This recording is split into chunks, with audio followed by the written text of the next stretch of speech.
can't deny it, I can't just fake it. I only know how to pull myself apart. I never thought I could explore. In spite of all the scars, it's over now. Run away, out of time. Find a place where I can never hide. I let it run, I let it run,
Man, is it good to be live!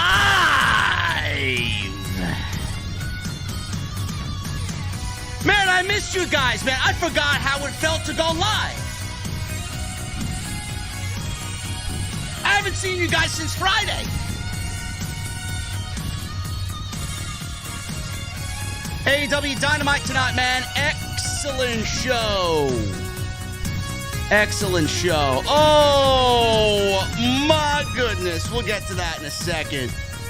I love you guys, man. Happy New Year, motherfucker. Happy New Year, guys. Dynamite tonight. One of the best in-ring dynamites of the entire year. Tony Khan. My good old buddy TK, man. He's riding high. Going into 2023, man. There's a lot of excitement around AEW. Bryan and Ethan Page killed it. Mox and Claudio, Top Flight, killed it. We got MJF finding the soul attractive woman in Colorado, man. Does the guy have fucking good taste or what, bro? And he's our world champion. How fucking lucky are we? And we got Wardlow, man. Wardlow and Samia Joe for the TNT title. Who is the king of television? We're gonna find out tonight. But I'll tell you what, man. You want to know who the fucking king of the IWC is? It ain't Sap. It ain't any of these other fucking geeks. You're looking at him right here, man. And I'm going to the OTS venue. And I'll tell you what right now, man. I better see one thing in everybody's hand. And when I do, I'm going to ask the question. And that question is, what the fuck are you guys drinking? I'll see you over there.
Why has Triple H been so successful?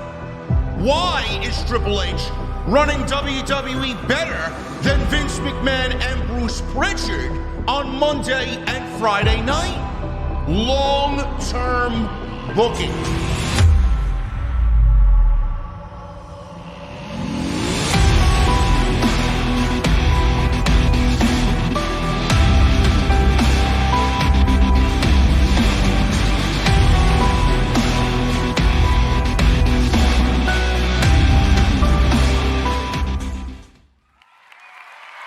What is going on, guys? Thank you so very much for joining me right here on Off the Script. This is your AEW Dynamite post show for December 28th, 2022. I'm your host, JD from New York, as always, coming to you live from the OTS venue. Thank you guys so very much for joining us on your Wednesday evenings, wherever you may be. And we got two $100 super chats right out of the gate. I haven't even said anything yet.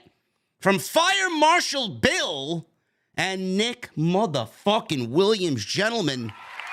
Oh, my goodness.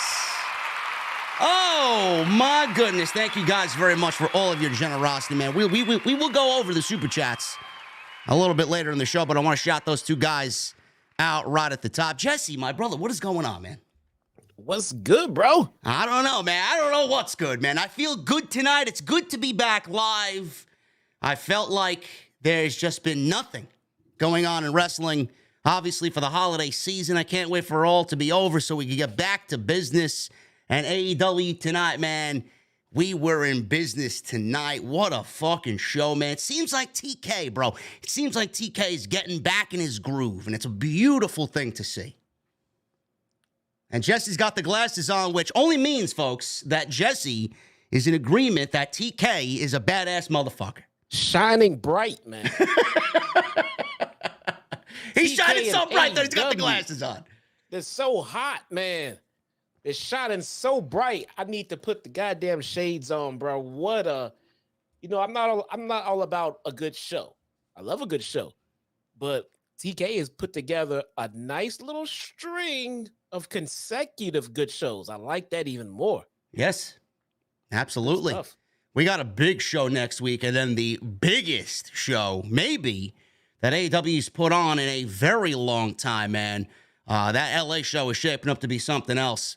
But let's not get ahead of ourselves. Tonight, we had some great in-ring action. I said it on Twitter. I thought tonight was the best in-ring Dynamite that we've seen in a very long time. One of the best in-ring Dynamites that we've seen all year for 2022. So TK went out with a bang for the New Year's Smash. I thought that first hour was one of the best first hours that AEW's ever done, with Ethan Page and Bryan Danielson opening the show. And then we got Top Flight against Jon Moxley and Claudio Castagnoli.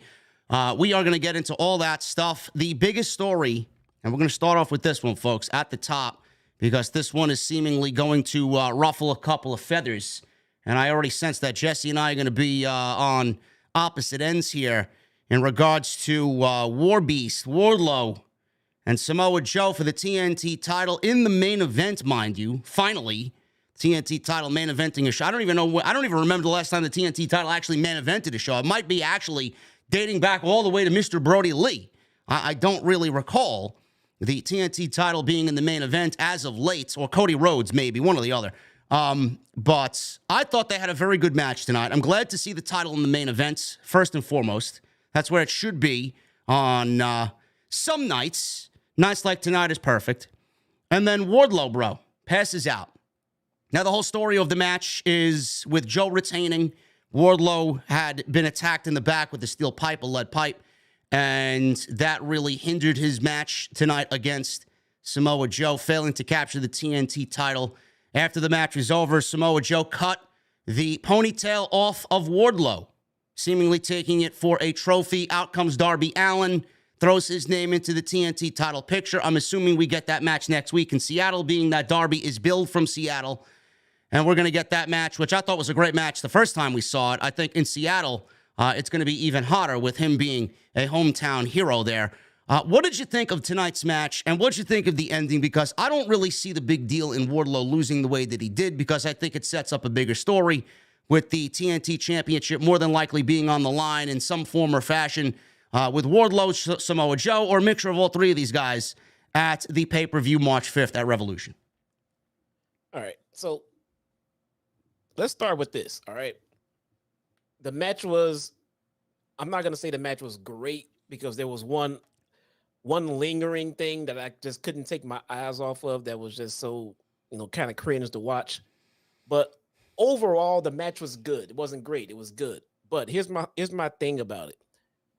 It's not about the way he lost. It's about the way the trajectory of his character is going, combined with his loss, where he started from when they were trying to build him up to where he is now.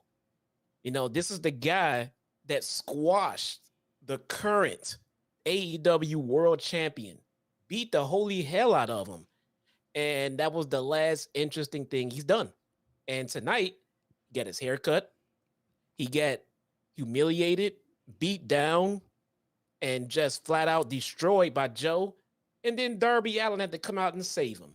Yeah. This is not the Wardlow that we thought we were getting built up to. When he's out there, in this heated blood feud with MJF, and then he comes out beating him, and he comes out in this warpath, and he starts feuding with security guards, and then he starts. I mean, it's just this weird slew of booking, and then he lost his title, and now he's getting beaten in the main event and getting his hair chopped off and looking like a. I just don't think it was a good look overall for Wardlow, man. I understand that point of view. I really do, and it's very easy to pinpoint that. As far as, the average viewer watching the show on a weekly basis, I get that Wardlow has not been booked the best. And I do think that they've ended up dropping the ball with Wardlow. I think Wardlow looks weak coming into this. Never mind what had happened tonight. I thought Wardlow was weak coming into this thing. Like, we said this last week, Jesse. I don't think Wardlow winning the championship in any way, shape, or form. There was a rumor going around that Wardlow was actually going to win the championship because Tony Khan wanted to end the year for Dynamite on a high note. I thought that would have been a tremendously bad idea. I thought that would have been terrible. He's not ready for that, and he's ice cold. And it's not the guy, Wardlow, who's going to make that title. Samoa Joe has actually been booked like a proper TNT champion, and I don't want to see him lose the championship yet. Anybody, because I think he's doing a tremendous job. It's easy to pinpoint Wardlow in that light because of the way he's been booked coming out of that MJF feud at Double or Nothing. But I want people to understand that whatever happened tonight is the road to some long-term booking. I think this is going to drag on a little bit. I think this is going to be taken into the pay-per-view. I think this is setting up and correct me if I'm wrong. I mean, anybody from AEW can correct me if I'm wrong, if I'm on the wrong track here. It seemingly looks like, Jesse, that Tony Khan is setting Wardlow up for a rebuild. And through Samoa Joe being as hot as he is as a heel, I think that's what he's trying to accomplish here. The hair getting cut, the lead pipe protecting him tonight, not tapping out, not being pinned, him passing out, all these things leading to just Wardlow being completely fucked over. And I honestly think this is all leading to him eventually winning the championship in some rebuilding phase by Tony Khan and AEW. Now, I could be wrong, but I don't really see the big deal in it. But it's not, your point of view is not something that people are going to look at and say, man, I don't agree with you, man. I think a lot of people, everybody almost agrees with you with how you feel about Wardlow, because I think we all feel the same way. Yeah, and could it be a rebuild? Yeah, it very well could be. That's why I made it a point to not come here and say Wardlow was buried. All right, he was absolutely not buried tonight. I mean, if you guys want to say that, man, get the fuck out of here, really. No, that's not the case at all. Wardlow was not buried. It's so I think it's just the fact of let's say he's being repackaged. All right, so we're gonna go for a little ride, a little story to get Wardlow built up. We just did that. And now you're asking us to do it all over again. You're telling us you're going to repackage him and rebuild him. He was fine. The original package was fine. The original Wardlow you built up and gave to us was fine. We didn't complain about the Wardlow we had. We just didn't understand the Wardlow that was being pushed to us after the MJF feud. Ever since that MJF match, he was just never the same. He was white hot. Nobody was hotter than Wardlow. It was easy to book at that point. Just book him strong. And they didn't do that. And he he lost all his momentum. And now they're looking at repackaging and rebuilding him potentially. Well, you know what? We did that already. Now you're asking us to do it again. Okay, I hope we like the repackage because we like the original. Why'd you change it? I mean, I get it. I understand your point of view. What is Samoa Joe going to do this time around that MJF did not do back in the beginning of the summer? I get it. But Joe is being booked the way that Wardlow should be booked. Yes. And I hope some of that rubs off. Yeah, these two never should have met right now at this current moment in their runs. It was not a good time to meet because I don't know who to put one over because I like Joe where he is, but I don't like where Wardlow is. So I don't know if I would have put this match together. So it's a situation of Tony Khan listening to the fans, but then the question is it going to be too late? Are those same fans going to care about Wardlow this second time around as they cared about him the first time around? Or is it a situation where Tony Khan waited too long to get Wardlow back in position that he was in earlier in the year? Are people going to care when it happens again? it feels like a bad revolving door because you have him in a feud going for a title that he just recently lost that nobody really believes that he should have lost. You know, you have Samoa Joe with a title. Granted, it's an ROH title, and interest in ROH is kind of low at this point. Nonetheless, he has a title that he can be pushed with as the same killer that he has right now. He does not need to be a double champion. Wardlow could still be champion, and he could be pushed as a killer away from Joe and maybe bring these guys together at some point down the road. But right now, as I'm trying to fix Wardlow, I don't want Wardlow anywhere near Joe because Joe is doing great. Joe's looking like a killer. Joe looks like Joe. And that's all we want. We just want Joe, and that's what we're getting. Just straight up, legit, badass, beat the shit out of you, Joe. It's not the Wardlow we're getting right now. And it doesn't feel the same. I don't feel that same Wardlow mojo as we did a few months back, man. This is the best Samoa Joe's looked since his days in black and gold. This is the best Samoa Joe's looked since that Brock Lesnar feud at Great Balls of Fire. So I love what he's doing. The fucking killer, dude. I mean, he don't give a shit about his opponent, the fans, any fucking thing. He's just gonna be himself. He's gonna be fucking Joe. I love it. I fucking love it. Yeah. Yeah, Joe's on a hot streak, and Jesse's correct. Joe is being booked like Wardlow should have been booked for the duration of 2022. So we'll get into what happened there, and we'll get into the breakdown of that match a little bit later, as it was in the main event, and rightfully so. And I'm glad to see the TNT title in the main event tonight on Dynamite. The other big thing that happened tonight, and then we'll get into some breaking stories here that actually happened when Dynamite went off the air, because I know a lot of people were talking about it in the stream chat before we actually came live. The other big thing that happened tonight was the Elite, and they forced a quote-unquote Game 7 against Death Triangle of the Trios Championships. We will be taking a break from this next week. They will not be wrestling in Seattle. They are saving the Game 7, the Match 7, for LA at the Forum in a ladder match between the Death Triangle and the Elites. Jesse, I asked you this the last several weeks. Do you feel any different from day one when we heard about this and the indifference towards it? Oh my God, what are they going to do to create 7 different matches and all this other nonsense? Do you feel any different after tonight? Are you more excited about it than you were then? And are you excited about this going into next week with a Match 7 for the Trios Championships in Los Angeles on January 11th? So when they booked this, all right, and we got the match 1, fantastic match. And then we were told we were getting a 7-match series. And my God, man, it was just a nightmare to envision seeing the same match 7 damn times. And as we went along, I'm not gonna lie, I didn't feel too much different about it as we went into match 2 and 3. As we stand here tonight, after this match tonight, I retract every goddamn thing I said. This was fantastic, man. This was fucking great. It was a change of pace. It was nothing like any of the previous matches.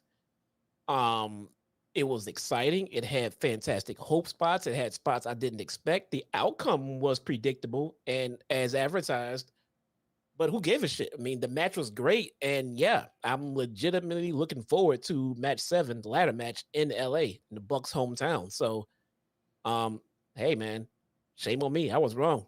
They're killing this series at this point. 6 of the best pro wrestlers in the on the planet in one match, and you got 2 of the best tag teams out of those 4 of those 6 are 2 of the best tag teams in the world.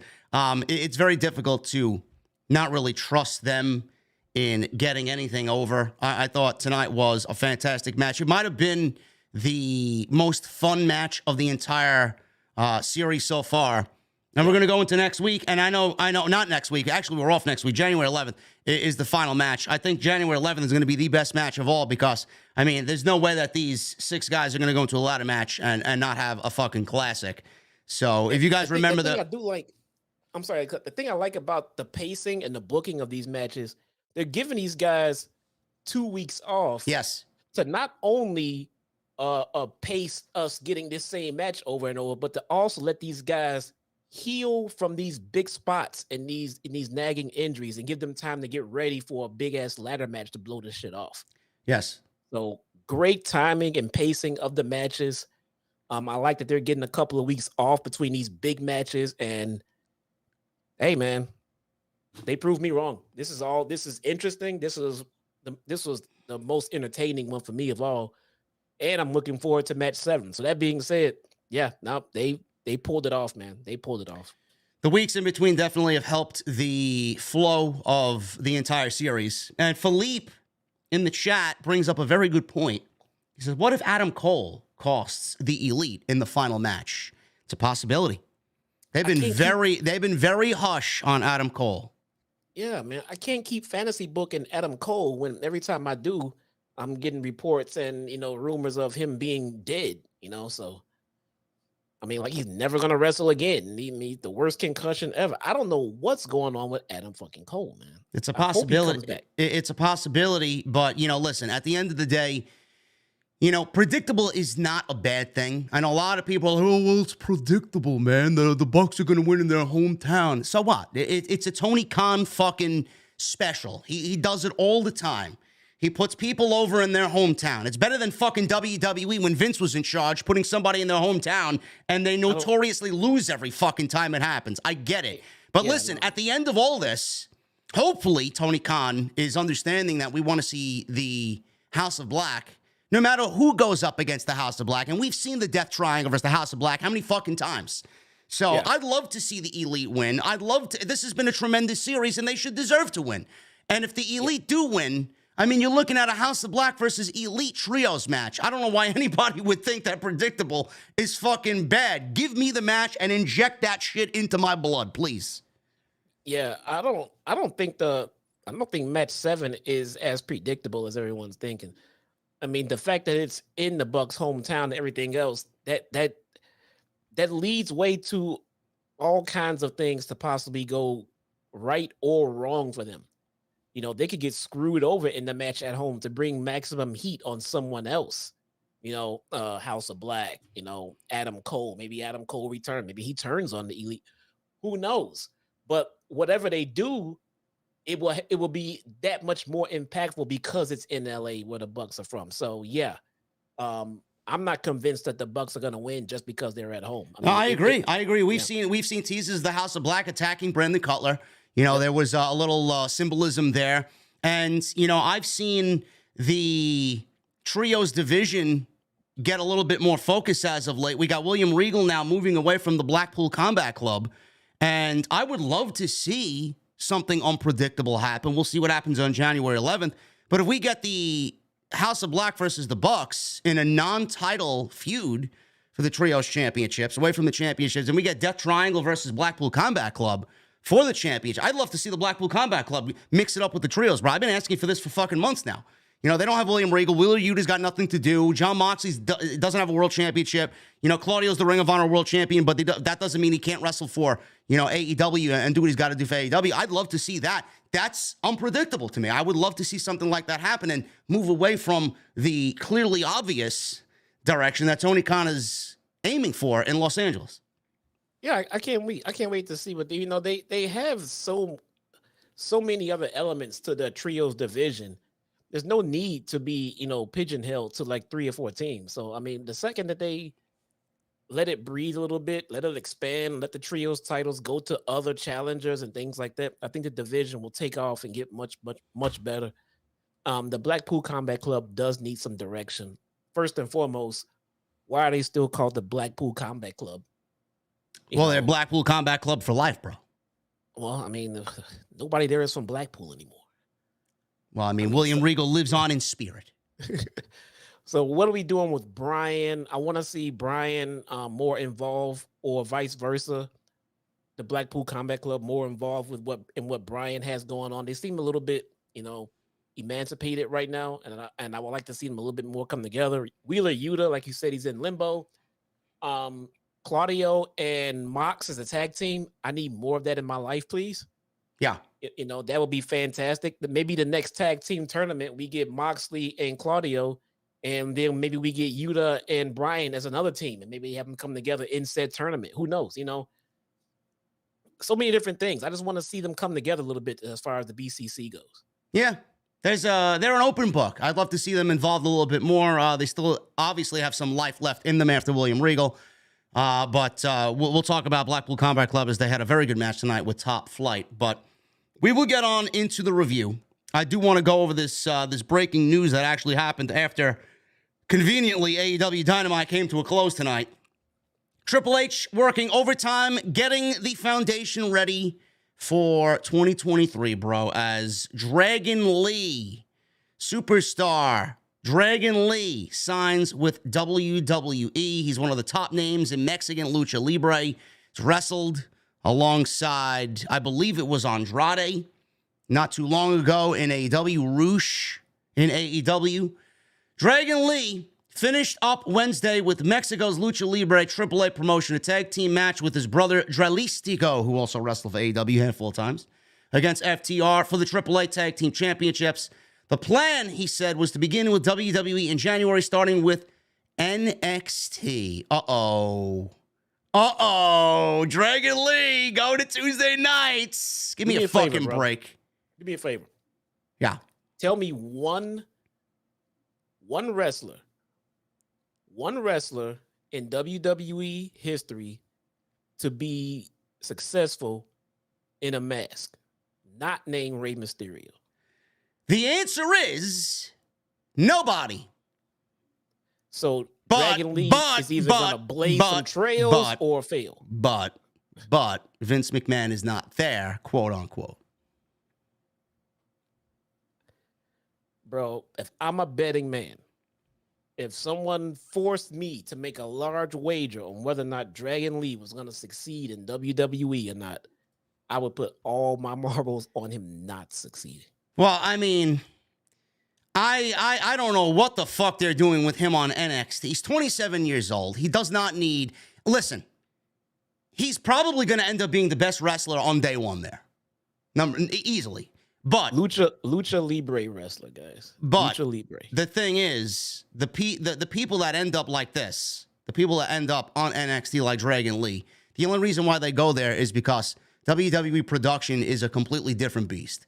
They're not going to go to the WWE and you're not going to put them on the main roster, even though they're in-ring ready for the main roster. He's not in-ring ready for WWE. He knows Lucha Libre.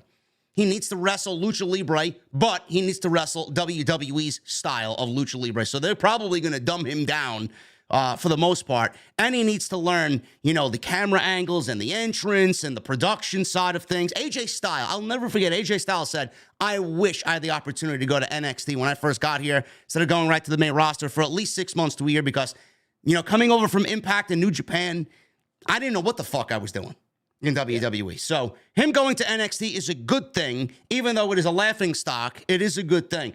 So he's wrestled for AEW. He's wrestled for New Japan. He's wrestled for Ring of Honor. Solid Monster and I have actually had the fortunate circumstance of calling a Dragon Lee and Dralistico match in House of Glory, which was fucking great. He comes from a wrestling family. Lee's father is a luchador named La Bestia del Ring. Lee has been teaming with his brother Dralistico in Mexico recently and another brother, Roosh, who you guys know from AEW. He will move with his family to Orlando to work for the WWE. The signing of Lee is notable as WWE continues to expand globally with a push towards developmental territories in several other countries in 2023. Latin America is a priority for the promotion, sources said. Shawn Michaels, the legendary Shawn Michaels, obviously, now WWE's Senior Vice President of Talent Development, Creative, and running NXT, mentioned recently that the promotion is looking at an NXT Mexico branch. So there's that takeover happening, bro. The original plan before Vince fucking slaughtered everything, the takeover that Triple H wanted to do is slowly taking shape, and it starts with Dragon Lee, bro. I'm excited about this, but I will say this. For all the fucking fakes out there, everybody's excited. Oh, Dragon Lee is going to WWE. Where the fuck were you when he's wrestled in Mexico on the Indies in AEW, and I heard nothing but the sound of crickets? Now everybody wants to be fake excited that Dragon Lee's making his way to WWE. Give me a fucking break with your fake excitement, man. The IWC are a bunch of lame-ass motherfuckers, man. Let him do what he's got to do. I wish him nothing but the best. He's fucking incredible. And if there's anybody that's going to take care of him, it's going to be Triple H. But please, can you spare me the fake excitement? Because I guarantee half of these fucking people didn't even know who Dragon Lee was before tonight's ESPN article. Probably. And I mean, you know what? You know what this signing reminds me of? When AEW got Toni Storm. Because on paper, yeah, it looks fantastic. But my reaction was more like, it feels like they're gonna drop her. And they did. I thought you were gonna say when WWE got Shinsuke Nakamura or when WWE got Kenta. Oh no. Shinsuke was a killer when they got him, and WWE just happened to botch that one. And then Jinder Mahal happened. Oh my God. You know, people were on social media celebrating his world championship title reign. What the fuck are you guys doing, man? That's what you're celebrating? Nobody should ever mention that in the history of the fucking social media landscape anymore. Ever. Any year. Didn't Santos Escobar wear a mask before his NXT career? Yes. And he got smart and brought his ass here, took that mask off, and now he's actually getting somewhere now? Yes. I don't think Dragon Lee is going to do well with that mask on in WWE. It's just something about the way they don't do lucha libre wrestling like that, man. They just don't. Rey Mysterio is a special circumstance, man. I think Santos Escobar got it right when he decided to demask himself, and maybe it's just the way they shoot their talent, maybe the way they promote them. I don't know, but it seems like in WWE they want to see your face to get into you, to invest in you. I don't know, but I know this. No lucha libre wrestler in WWE has ever really gotten over but Rey Mysterio. He may not even have the fucking mask at the end of the day, bro. They may fucking unmask him. We don't know. That might be the best. That might be best, man. Andrade wrestled in a mask. He went to NXT without the mask. Santos Escobar wrestled in Mexico with the mask. He came to WWE without the mask. I mean, this is just the trend. Yes. Take that mask. You want to wear a mask? Do it in AEW where they can somehow treat it right, treat it with respect, and they respect. I don't know about respect. It's just AEW does lucha libre wrestling. WWE does not. Bro, remember the hype Sin Cara got? What happened to that? God. Look at how that fucking. I mean, that was Vince McMahon, but this is not that, and Vince is not there anymore. But I mean, look at the hype that he got when he came in, and he went absolutely. It was a fucking jobber by 3 months. Yeah. As it stands right now, no one in WWE is really working lucha libre style. I mean, you can't put him in the ring with Rey Mysterio every damn week. No, right? I just can't fucking. You can't put him in the ring with, who's the he's not lucha libre, but he can work that style. The guy last week that fought fucking Rhea Ripley. Akira Tozawa. Yeah. I mean, it's not lucha libre, but he can work that style. No one is really working a lucha libre style in WWE, and that's the style he works. So he's gonna need someone to help him get his dynamic over, to get his style over, man. Who knows? I mean, Triple H may be planning to bring back the fucking cruiserweight division and the cruiserweight championship. We don't fucking. I think that would be great. I mean, I'd love to see it, especially on a 3-hour Monday Night Raw, starting a fucking Monday Night Raw off with that type of action. That's what I had envisioned for that. Vince fucking killed it. I mean, look at the WWE has so many talents that could wrestle in that fucking division. Now, Triple H would take care of it, but I don't know why they would not bring that back and have him be a catalyst. I mean, Santos could wrestle there. Yes. Finn Balor could wrestle there. Ricochet could wrestle there. Akira Tozawa could wrestle there instead of wrestling these jobber matches. Yes. I mean, holy shit. Can do it. Yes. All the guys you just mentioned, those would be guys that would fit well with Dragon Lee. Unfortunately, these guys are not really being featured that way. Finn Balor is not being used in a way to get that style over. He's not working that style right now. Rey Mysterio's there. Santos Escobar is there. But, I mean, my God, man, this guy can't work with just 2 or 3 people. He needs a division. Yeah. So I hope it's going somewhere. I hope it's the start, like you said, I hope it's the start of something. But just adding Dragon Lee to this, it's not going to work. It's like if you have a fantastic, delicious, gourmet, chef-prepared Italian meal, and then you add in some Japanese food with it. It's not that the Japanese food is disgusting. It's just not meshing well with the meal that you're presenting, and it doesn't fit. It just doesn't fit.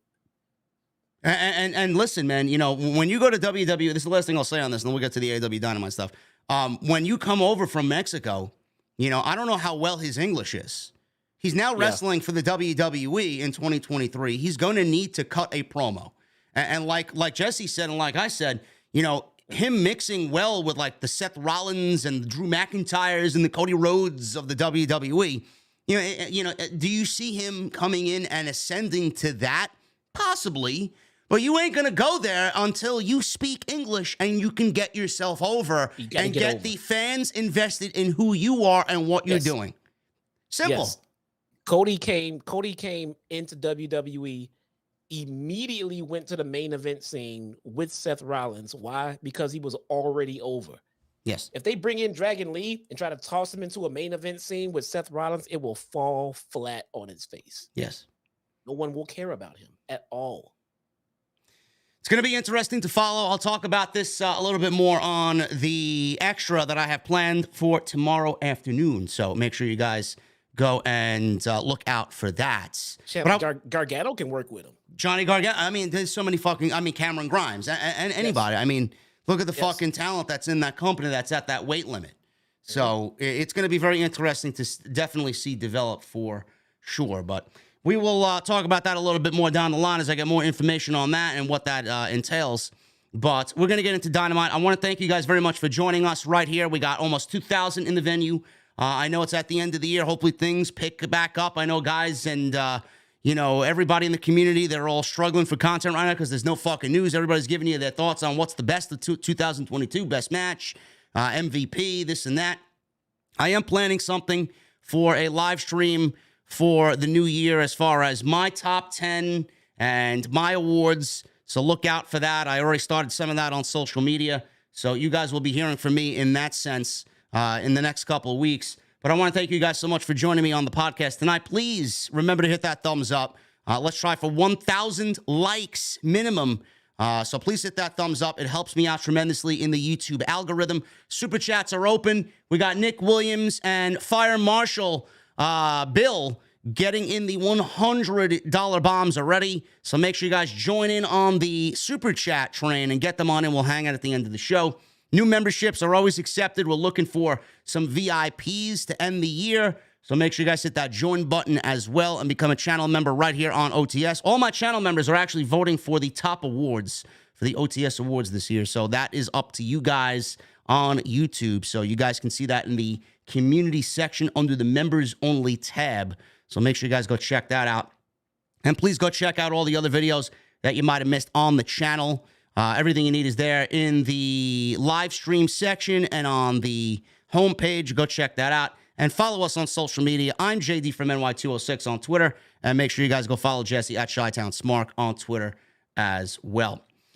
Let's get into Dynamite, bro. We're going to start off with Ethan Page against Bryan Danielson. This was a banger of a match to open the show. And Denver, Colorado was fucking hot. This was an excellent opener. I would go out there and say that this was probably Ethan Page's best AEW match to date. And it's not very difficult why that is, because he's in there with one of the best of all time. Yeah, I don't remember. I'm trying to think back to like the past Ethan Page matches. But I mean, can't go wrong with saying a Bryan Danielson match was his best. No. I mean, he's had a couple bangers with Darby. Yeah, that's right. He had a casket match with Darby. Yeah. But no, this was good, man. I mean, but what else did we expect? What else did we expect with Bryan Danielson? We expect excellence. Always. This is we expected at least something decent, and they over delivered. It was really, really good. So, I mean, whatever Bryan touches in that ring, never comes out like shit. Cannot remember the last match he was in, and the match was just bad. This was good shit, man. The heat seems very genuine. It seems like something for Bryan that he just had to get through in order to get to where he wanted to go, and they made that clear at the end. So I like the trajectory. It's also pointing towards a triple threat, which I really didn't want to see, to be honest with you.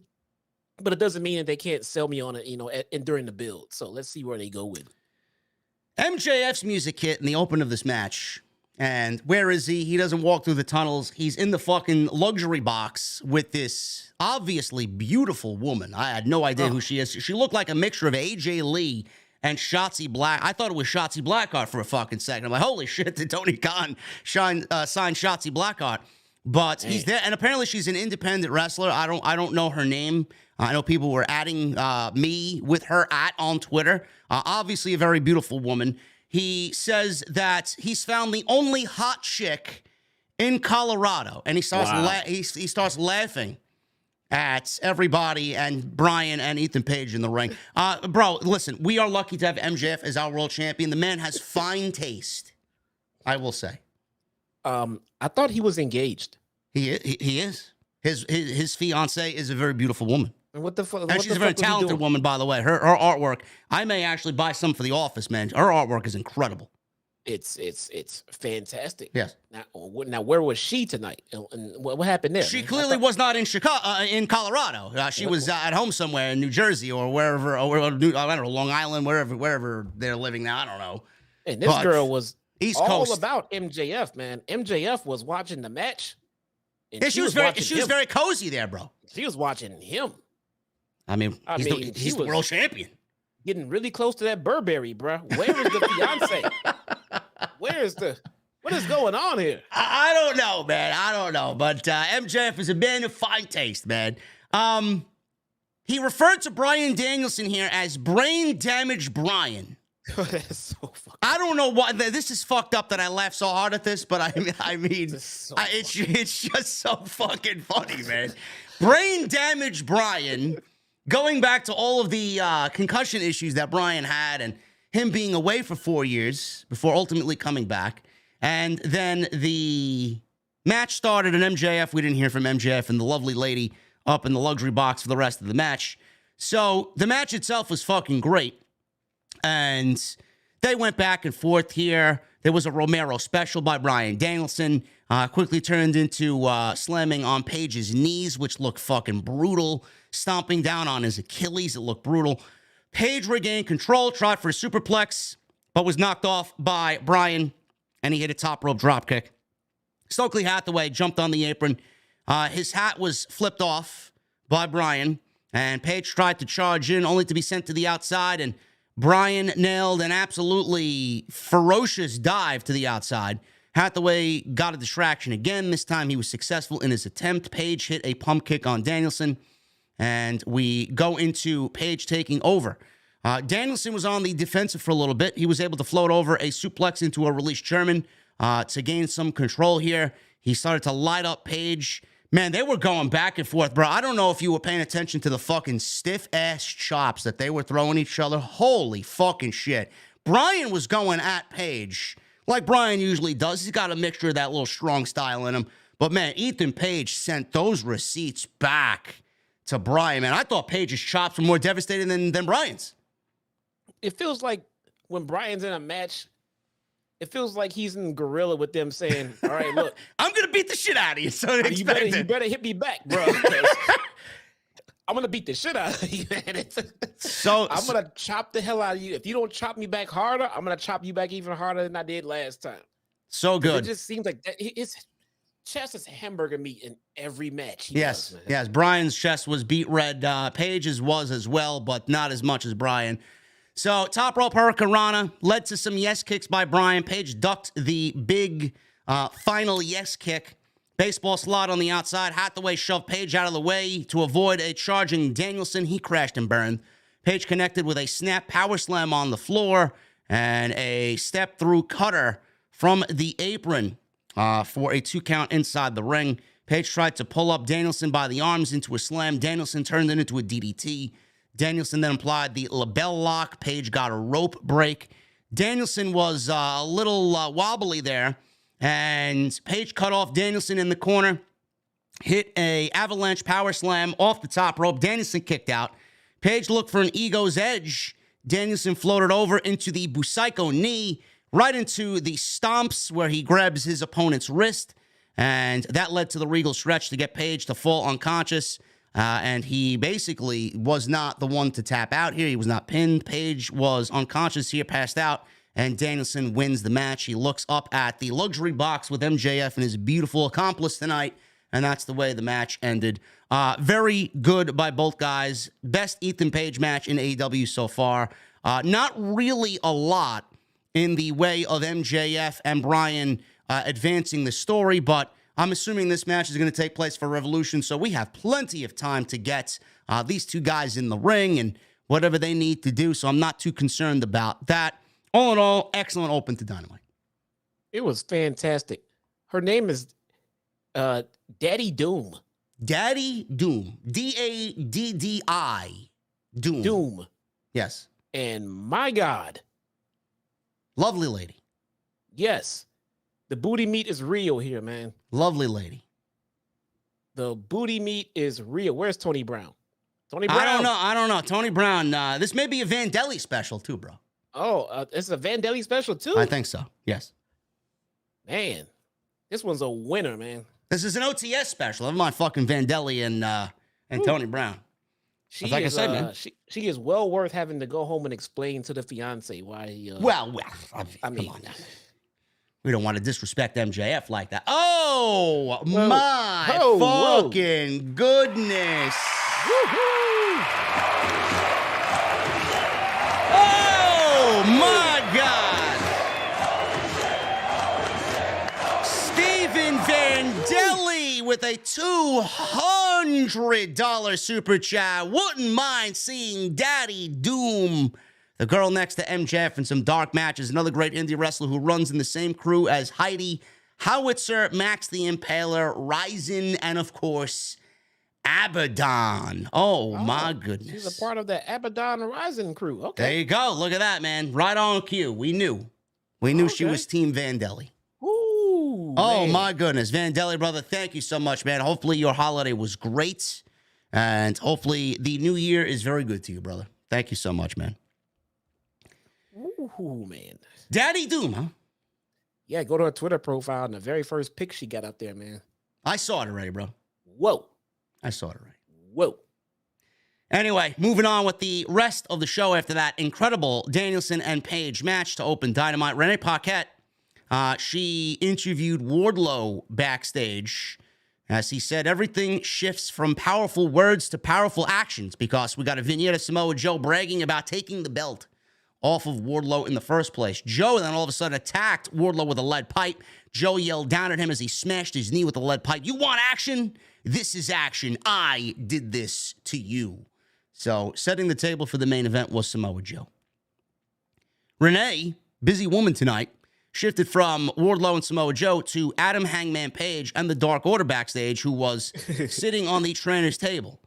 Hangman was not happy to see Renee because of her alignment. Yeah, because of her her relationship with the former world champion. Hangman says he hasn't wrestled in 2 months and he's not sure when he'll be cleared. When she brought up Jon Moxley's name, he leapt up and got angry. Dark Order then had to restrain him, talk him down, calm him down. The trainer said, listen, you might be cleared in 2 weeks. If he doesn't get riled up and get physical prematurely, we're looking to clear you for LA. Hangman took a deep breath and said, all right. So it looks like, bro, Tony Khan is absolutely loading up that LA show, man. It looks like we may be getting Jon Moxley versus Adam Page, the rematch for Los Angeles, January 11th. And my God, man, I'm excited about that. That's going to be big. It is going to be pretty damn nice, man. I like the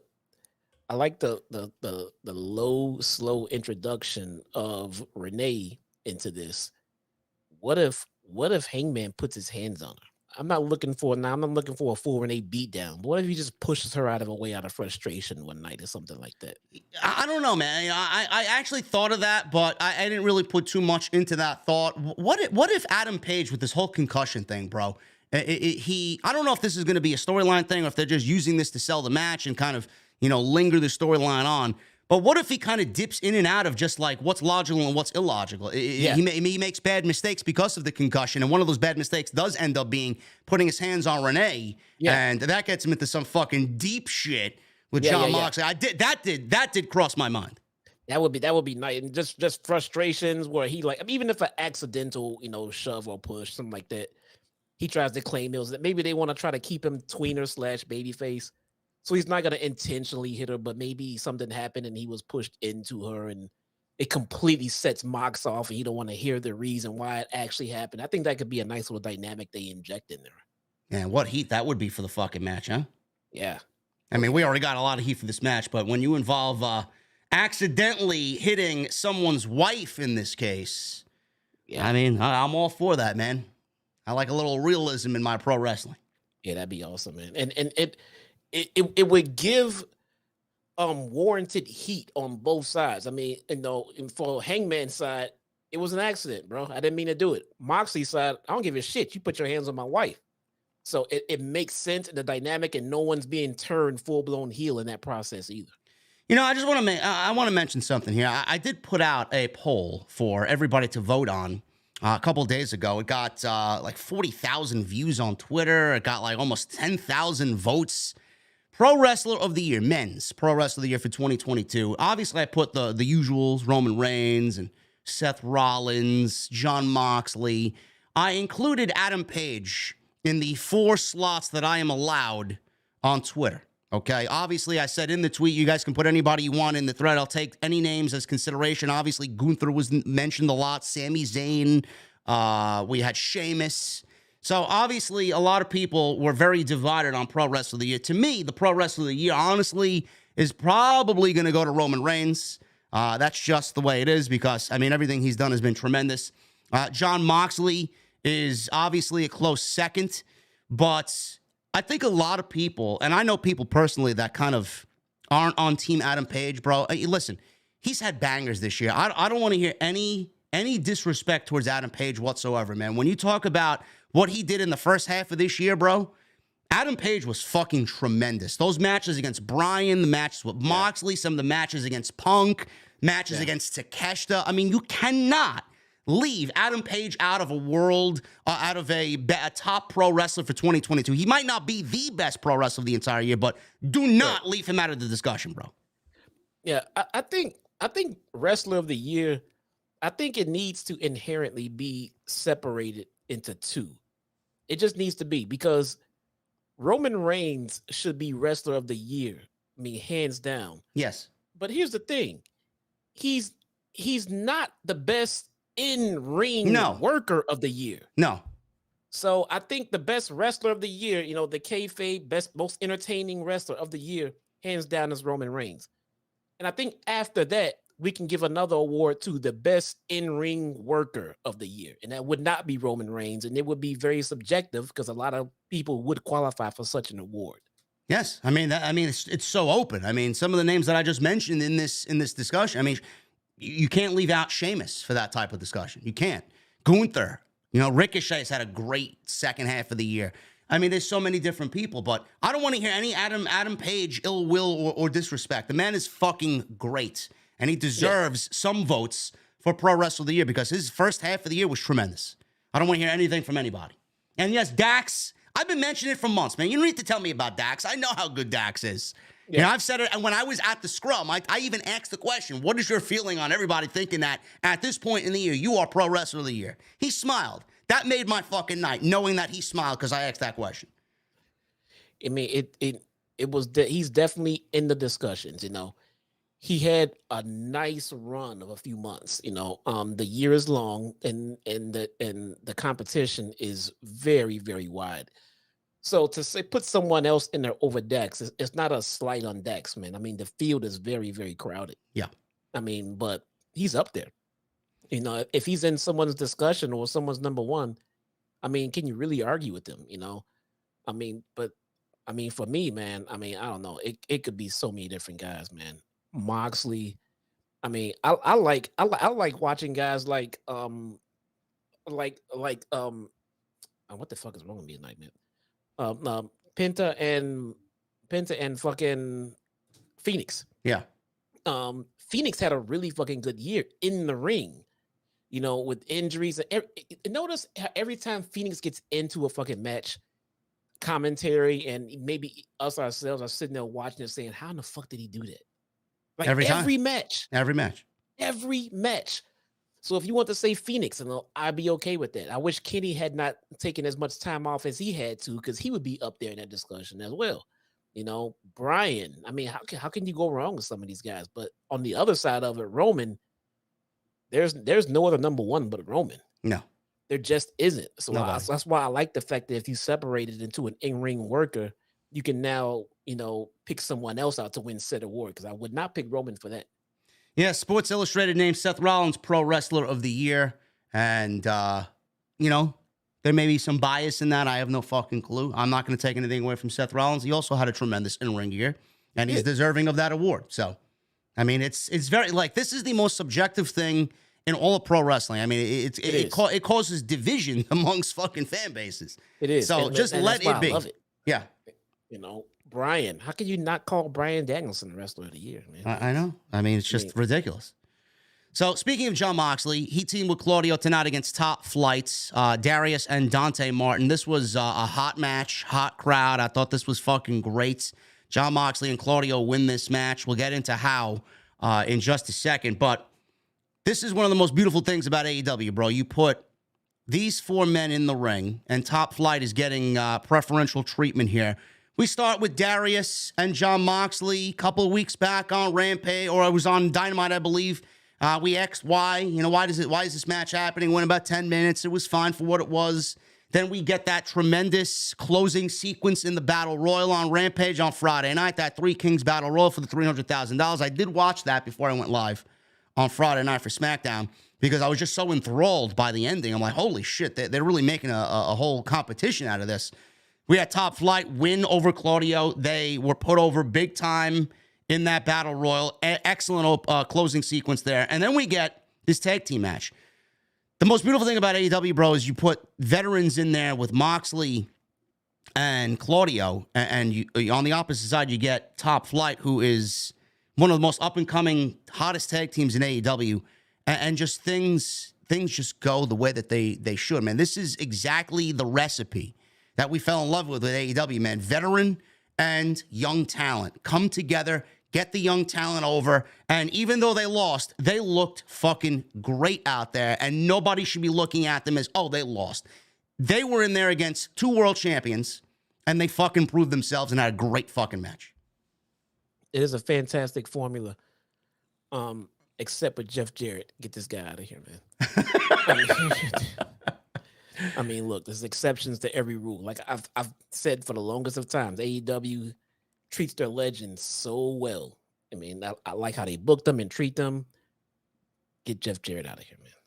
I mean, yes, but yeah, I mean, but this match had, the symmetry. It all makes sense. It all flowed and everything else. I mean, it coincided with everything tonight, man. It was just a fantastic night of TV pro wrestling, man. Really good stuff here. Love this match. Moxley and Claudio, they lit up Top Flight early. Some corner strikes. Moxley drove his chin into Darius's head, raked his back. They were going at it. Strong style here. Dante made a hot tag, ran wild with a drop kick, standing moonsault for a 2. Dante then tried a back and forth battle with fists against Jon Moxley. He lost that very quickly. Before Darius clipped his leg out, Top Flight took over, went to a commercial break. Moxley was being worked over during the entire break. Hit a front suplex on Darius. That allowed Claudio to make a hot tag. He came running in with uppercut after uppercut. That set the crowd wild. Back and forth, corner to corner. Darius put a stop to his brother being destroyed here. And then the giant swing happened, and we had Darius in the giant swing, and Dante was doing jumping jacks over the swing for a little bit, stopped Claudio from doing the swing. He got the move instead. Dante was leaping over his brother, like I said, to get Claudio to break the hold, and then Top Flight tried a double suplex, but Claudio powered them both over instead, and we got back and forth here until Moxley broke things up with everyone down. We got a big "This is awesome" chant. Dante avoided a pop-up uppercut, hit double super kicks on Claudio. Dante hit a dive on Moxley while Darius connected with a one-man Spanish fly on Claudio for a 2 count. Darius blocked another uppercut, followed into a backslide, but Claudio rolled through into a neutralizer, and Darius kicked out. So we got Anvil elbows on Darius. That left Darius unconscious. He was dead weight at that point. Moxley planted Dante with a paradigm shift on the concrete on the outside. Darius threw one desperation shot. This pissed off Claudio. He took his mouth guard out, hit a huge European uppercut, knocked him out completely. 1, 2, 3, and the Blackpool Combat Club win in what I thought was a very good match. And Top Flight is in there against two world champions. Do not take anything away from them. I thought they did excellent tonight. They did. They had a fantastic showing. You see that, Mox and Claudio had to, they gave them a little acknowledgement at the end there, and, to let them know, hey, not trying to put you over here, but that match was a lot harder than I anticipated it. So I'm gonna give you a little nod. This as much as they could do given their gimmick, because like Mox always said, if you're in the ring with me, I don't respect you. Fuck you. I'm gonna kick your ass. But after this match, he's like, God damn, yeah, these guys are pretty damn good, man. And they gave him that little nod of approval. It was the best you're gonna get from Moxley, short of a straight up handshake and a hand raise. That was basically his version of it for these guys. And Top Flight looked good, man.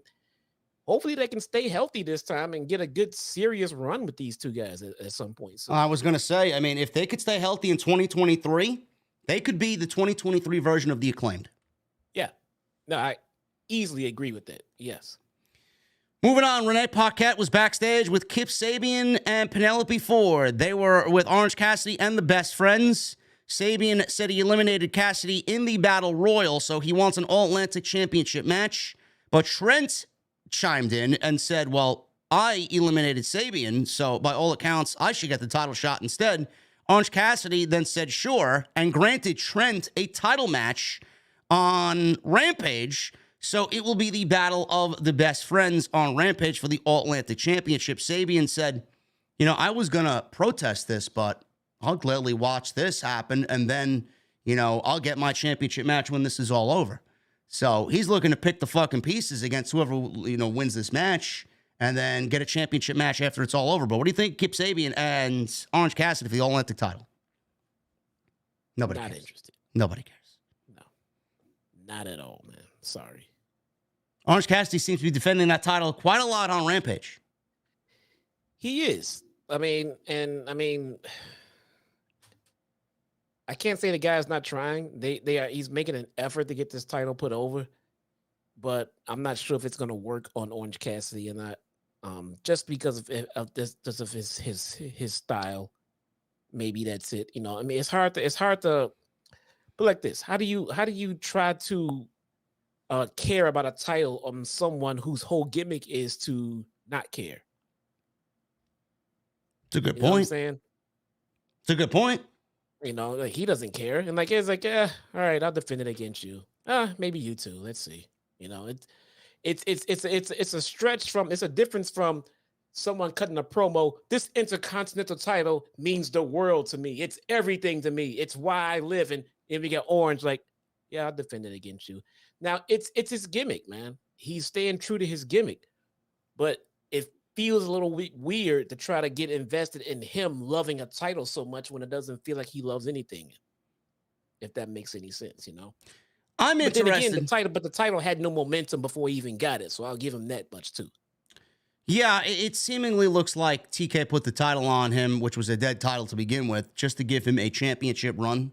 Because TK loves Orange Cassidy. Orange is awesome, man. He's great. I love Orange Cassidy. I think he's tremendous. Also, someone that should be getting Wrestler of the Year votes. He's had a tremendous 2022.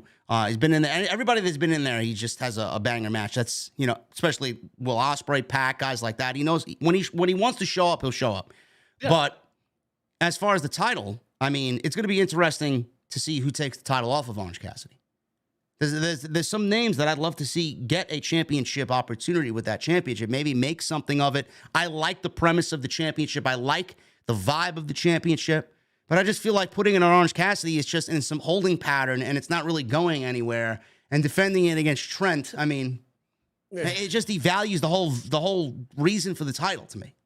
It's interesting, the dynamic to see these two friends have a match, but at the same time, like we talked about weeks ago, what is the So what is the direction of this title? What was the purpose of it? And we were like, oh, it's an international type title, defending against in other promotions or other nationalities. It's just literally just another title. It's just another title. Somebody like Takeshita would be perfect for this title. If he's AEW, nothing. I know it means nothing, but someone like that can make the title mean something. I think we have to make the title mean something before we put it on someone who just signed with the company and expect him to elevate it. I mean, he'll elevate it through his in-ring work, bro. I think it'd be more impactful if he won a title that already meant something. Now, you put the title on someone who has established name value and hope that they can elevate the title, but if it doesn't work, you can't put it on someone who's trying to get over himself. Now he's trying to get himself and the title over. It's really Listen, I don't know what's going on with this Miro situation. I'm hearing a lot of things about Miro. Lana said things that are very like, what the fuck? So I can't blame Tony Khan for not wanting to push Miro. Miro didn't really deny any of the rumors about what's going on with him. I don't know if he's somebody that is difficult to work with. I don't know. We don't know anything. But if Miro really gave a shit about his stance in AEW and really gave a fuck about AEW and he believed in him and how great he is and, gave a shit about the fans who want to see him on TV, I honestly think Miro beating Orange Cassidy for the championship and then holding that championship, doing something with it, building it through his fucking Redeemer gimmick, and then losing it to somebody like Takeshita, bro, that would be a fucking banger match. That would do it. Now that Miro is someone that has proven that he can get a title over. Yes. So if he put that title on Miro, and I would expect it. I would wholeheartedly believe that title will finally mean something. Give him a few months. So if that's the case, sure. But Miro's not on TV.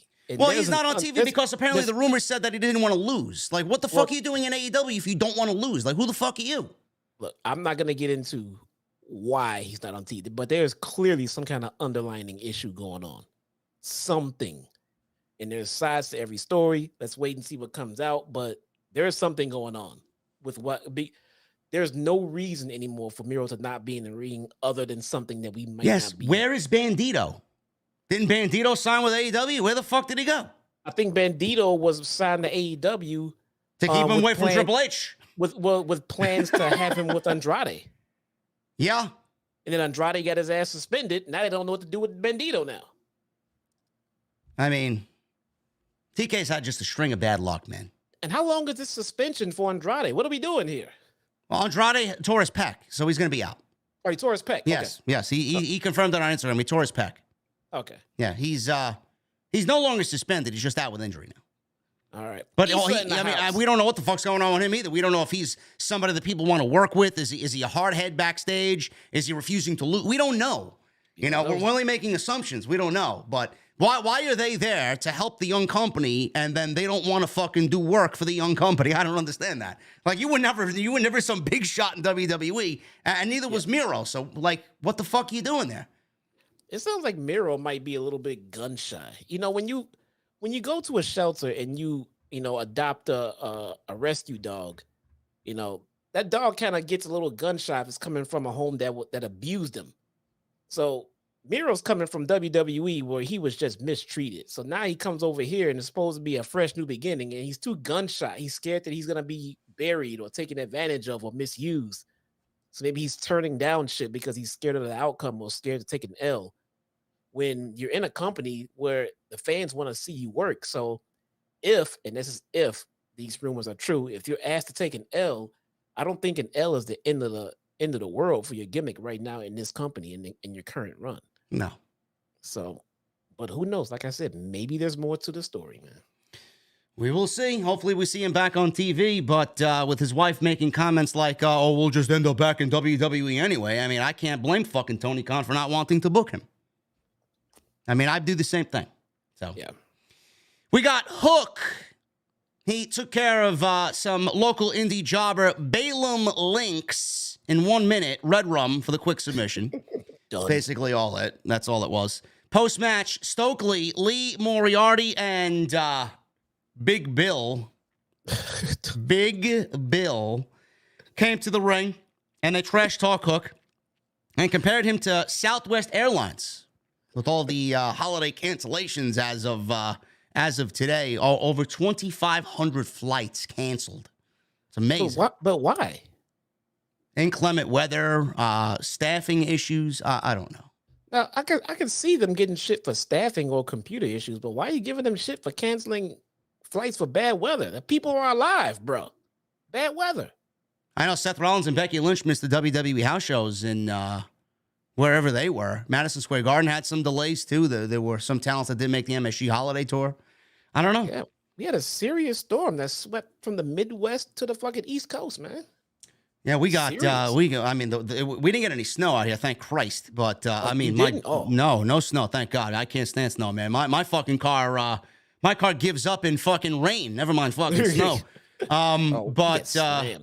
But it was as cold as I ever remember it being, man.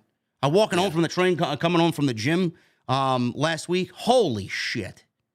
What was the temperature out by you, bro? I think it was like fucking 4 degrees out here. 4? That's a heat wave. We legit dropped. We legit, not even kidding. We dropped to -12 without wind chill. Jesus Christ. -12 at one point. No snow. I hate the fucking snow.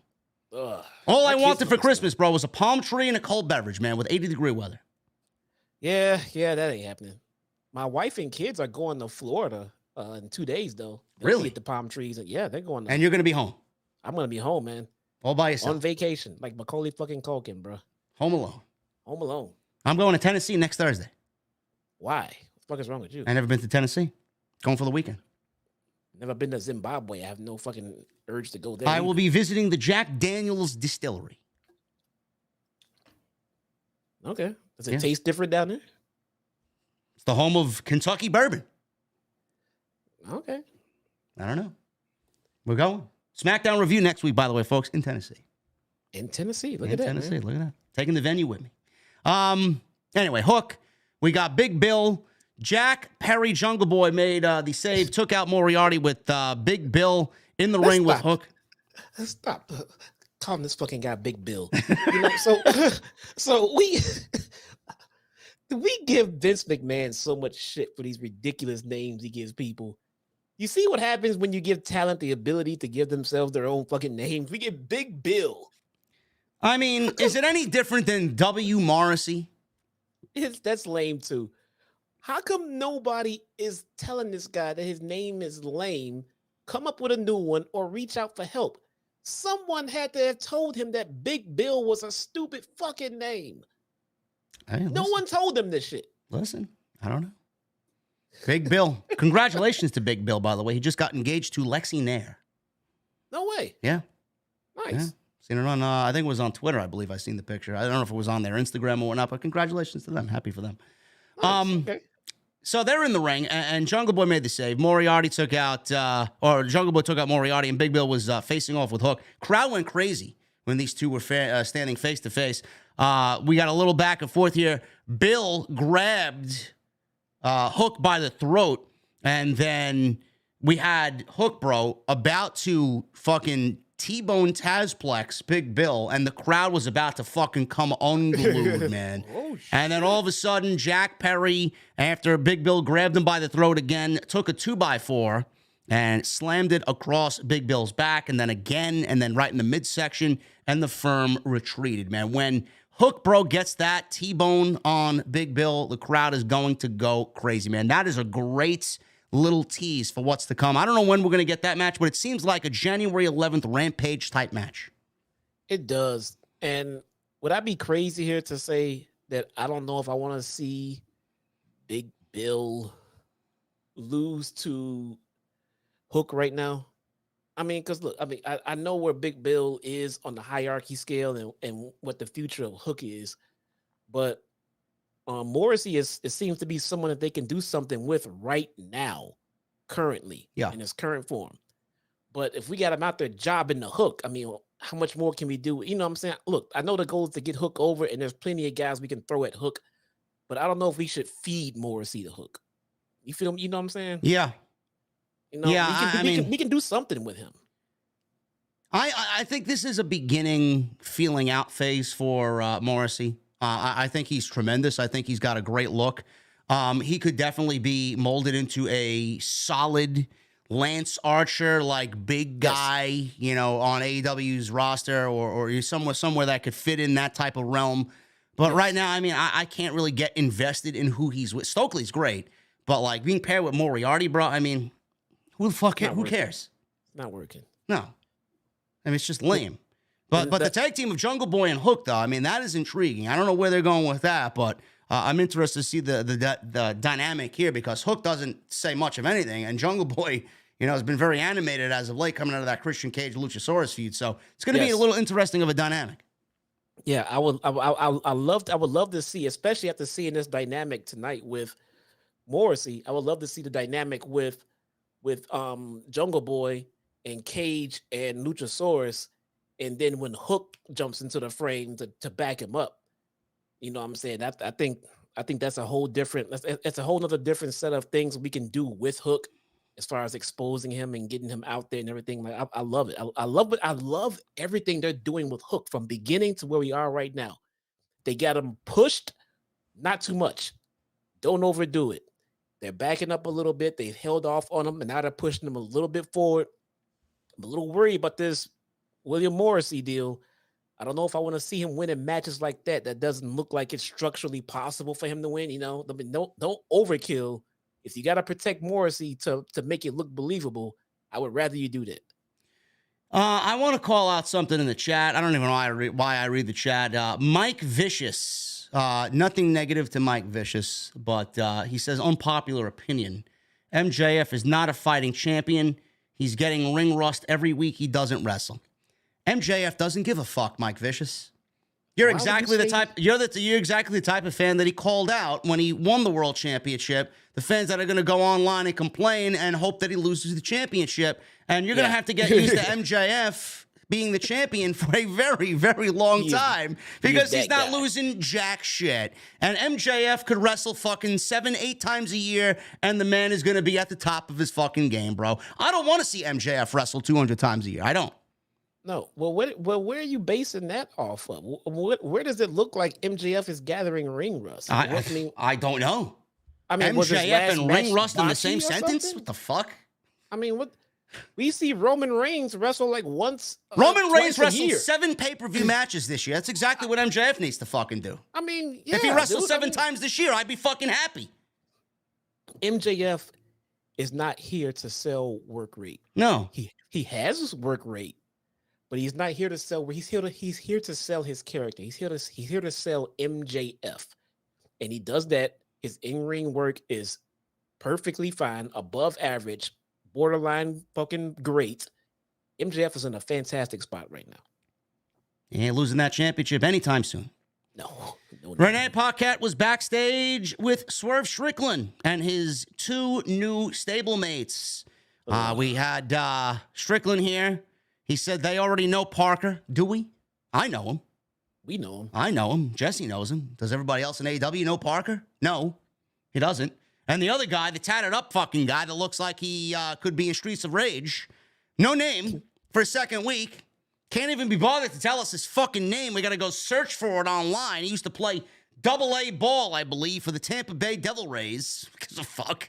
Really? He looks like somebody from Scared Straight, bro. I mean, he looks like somebody that should be buying fucking something off of in Breaking Bad.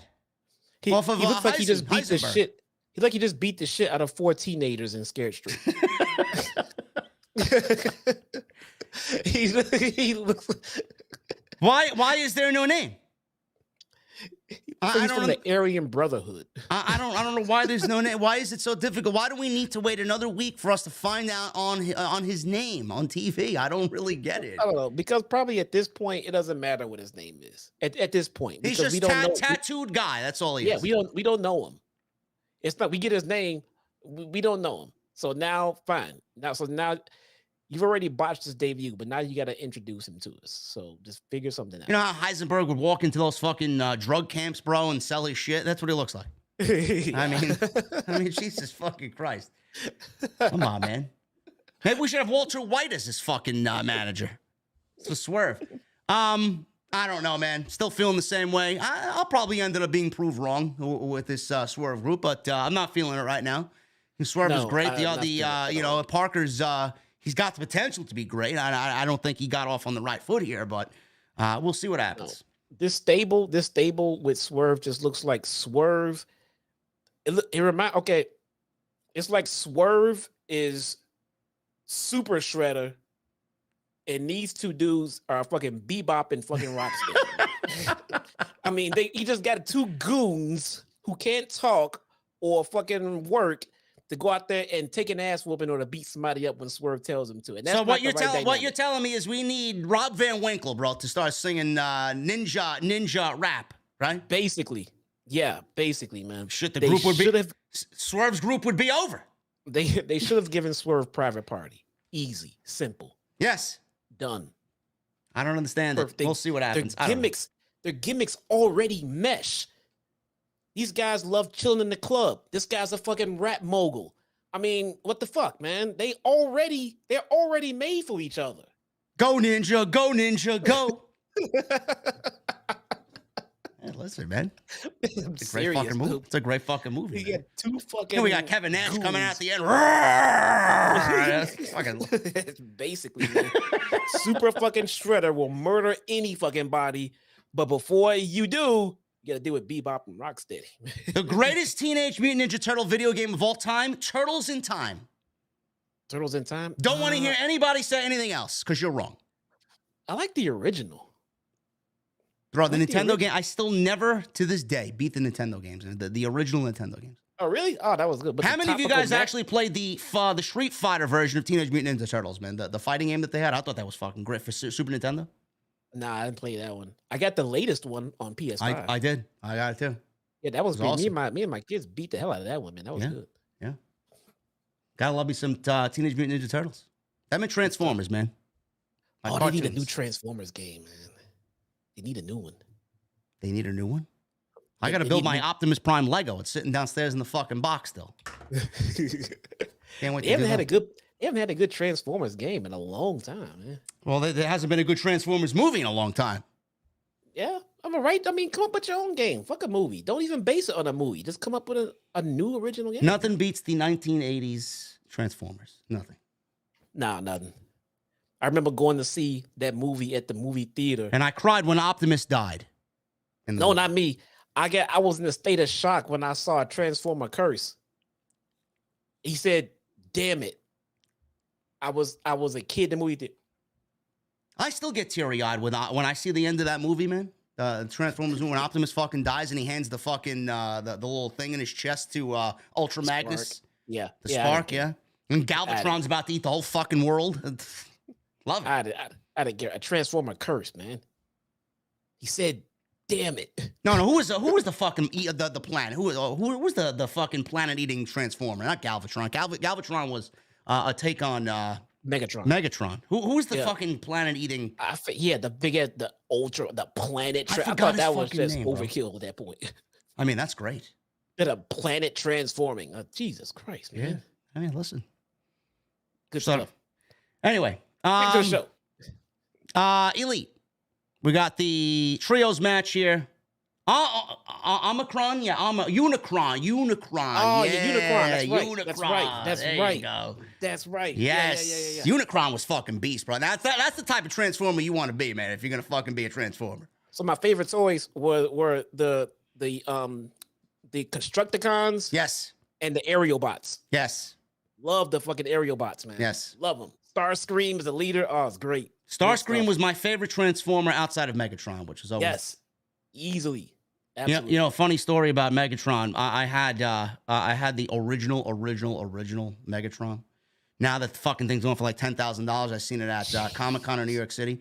You know how mine got destroyed? Playing with it, and I dropped it down the fucking stairs. Never seen it again. Oh, man. To this day, I fucking just hate myself. Because I'm a fucking dumb kid playing with, look, he's a gun. And I fucking dropped the goddamn thing. I didn't realize it was going to be $10,000 in my adult age. Dude, imagine if we kept some of our fucking toys from back in the day and never opened them and just kept them, man. I may actually have to buy that, bro. You'd be rich. Good luck finding one. We need more super chats. Yeah. We gotta find Megatron. Get those super chats in, guys. Listen, this trios match was good shit. I mean, this was the 6th match in the trios best of 7. This was all over the place. The match started in a backstage brawl. They brawled backstage. They used weapons and threw each other into production crates and jumping off of fucking production crates. Crazy stuff. So Nick dove off of folded bleachers onto Penta, crashed through a table, which led to a near fall. They brawled onto the stage. Phoenix leapt off the open of the tunnel. So he was on one of the AEW tunnels and jumped onto the Bucks and both of his tag team partners with a tornado.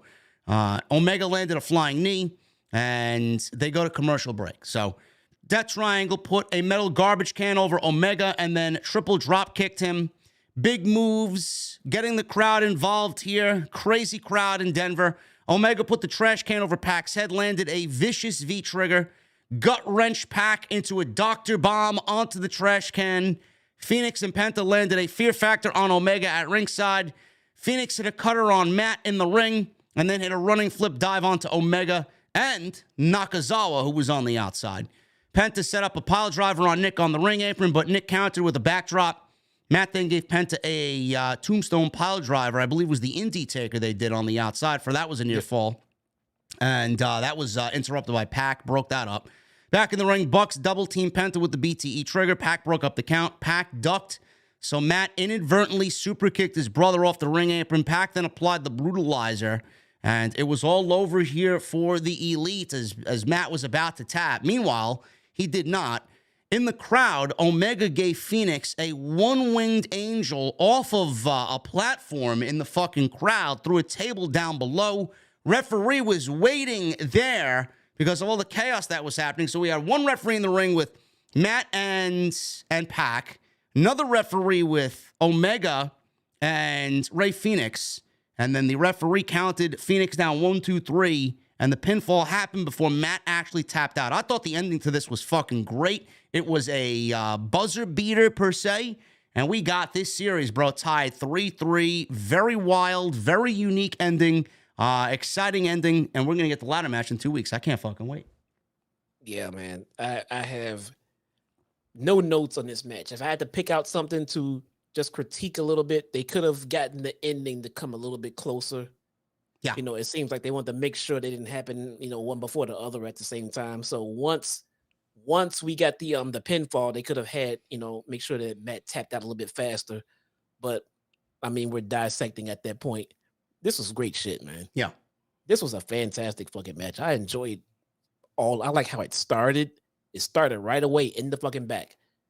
And at first I thought they pre-taped this and just gonna put it on. Nope. Then it spilled right out into the ring. Like, oh no, there we go. They're going with it. Great shit, man. No fucking notes. I do want to mention something here in regards to the Elites. This is the only thing I will mention here. I have not listened to his podcast yet, but Dax Harwood has a new podcast out. He's like an open fucking book on his first episode. Apparently, I'm just reading the transcriptions. He's talking about a lot and being open about a lot. He mentioned Cody Rhodes. I can't wait to work with him very soon, kind of insinuating that he's going back to WWE because that's the only way he can work with Cody Rhodes. I mean, you're going to get fucking fans talking, which I guess is the whole... I mean, these people do it strategically. They do it on purpose because they want you to talk about what they're doing. Yes, they do. So, you know, he's been on record saying, I hope and pray that the Elite and Punk work it out. They do business. They make money together. At the end of the day, you know, whether you side with the Elite, whether you side with Punk, I think at the end of the day, we all want Punk back to work this out with the Elite. I know there has been, I seen something tonight where something was mentioned on Instagram and Punk was in the comment section saying, duh, about Dax wanting everybody to work it out. I mean, that's just Punk being Punk. It could be a work. It could be something that's worked out. They're keeping it hush hush. We don't fucking know. That's the beauty of pro wrestling. But the part I want to really hone in on, and this is something that Jesse actually had brought up a while ago. This was well before Punk won the World Championship. Dax, Jesse, said Punk didn't want the AEW World Championship. He did not want to be AEW World Champion. He says, and I quote, to be honest, he told me when they were going to put the belt on him, he didn't want the belt. He said, I just want to have fun. But he understood why Tony was putting the belt on him and what it would do with AEW, and bring AEW to a new and better light. So he took it, but grudgingly, a little bit, he took it. He took the belt. At the time, he was taking me, Cash, Max, Wardlow, so many other guys. I'm missing so many other guys. Hobbs, taking us all out to eat, taking us out to dinner, always paying for it, inviting my wife to come along. She came along, and my daughter. He would always take us to nice restaurants. He was paying for it, not just me, but to all the people. He might not want me to tell you this, but I'll take the heat if he doesn't. He bought all the girls in the locker room Starbucks gift cards and had one of the girls hand them out anonymously. It didn't say who they were from, but it was from him just because he loved the atmosphere and he loved being there. He also loved the work the girls were putting in. He thought they were busting their ass to try and get the attention that the WWE's women's division was getting. Sounds like Punk wasn't according to Dax anyway, sounds like Punk was not the locker room cancer that we all had read from the Meltzers and the Saps of the pro wrestling world, bro. And Dax says he didn't want the world championship, something that you said was probably not even necessary for CM Punk. It wasn't necessary. It really wasn't. They did not need Punk to have that damn title. So I don't know if this is all true or not. What Dax is saying. If it is, then why didn't he speak up about it? If he didn't want the title, then say it, and repeat it and urge it. I mean, apparently he's a fucking, a CEO or whatever, and he's in management or whatever the fuck not, or they tried to hide it or cover it up. But nonetheless, if he didn't want it, he didn't need it, why did we do it? Why did we do it? And seemingly, if he's such a great guy, in the locker room with everyone else, then why did he upstage everyone in the entire company with his antics at that fucking media scrum? I don't know. He upstaged and he completely obliterated everything that those men and women did at All Out. I don't think Dax would spread false information, though. I don't think he would either. But at the same time, handing out Starbucks gift cards does not make up for burning down the entire company in a media scrum. I'm thinking that's not. Listen, man. Listen, you're gonna buy me with a fucking nice Irish cream cold brew, man. I'm sorry. Yeah, I mean, you're gonna need. You want to put a smile on my face? You buy me a fucking coffee, bro. I'm good to go. You need a little bit more than some frappuccinos and some fucking Denny's to make up for what you did at that media scrum, man. But no one's saying he's the devil. I'm just saying. And most of us are just saying he made a bad choice on that night. That's it. Anything else that he said and done in the company, not saying it's true or not true or great or not great, but his actions on that particular night were really, really bad. Could it have been all a work? Maybe. But that's the beauty of it. You never know. What kind of work would prompt you to want to keep your 3 top guys off of television for months? I just said maybe, possibly. Yeah. We don't know, bro. I mean, you got to take some risks, The injury happened too. He was legitimately injured, which kind of fucked up everything. But it would have been interesting if he didn't get hurt and then they suspended him and where he would be now. Yeah.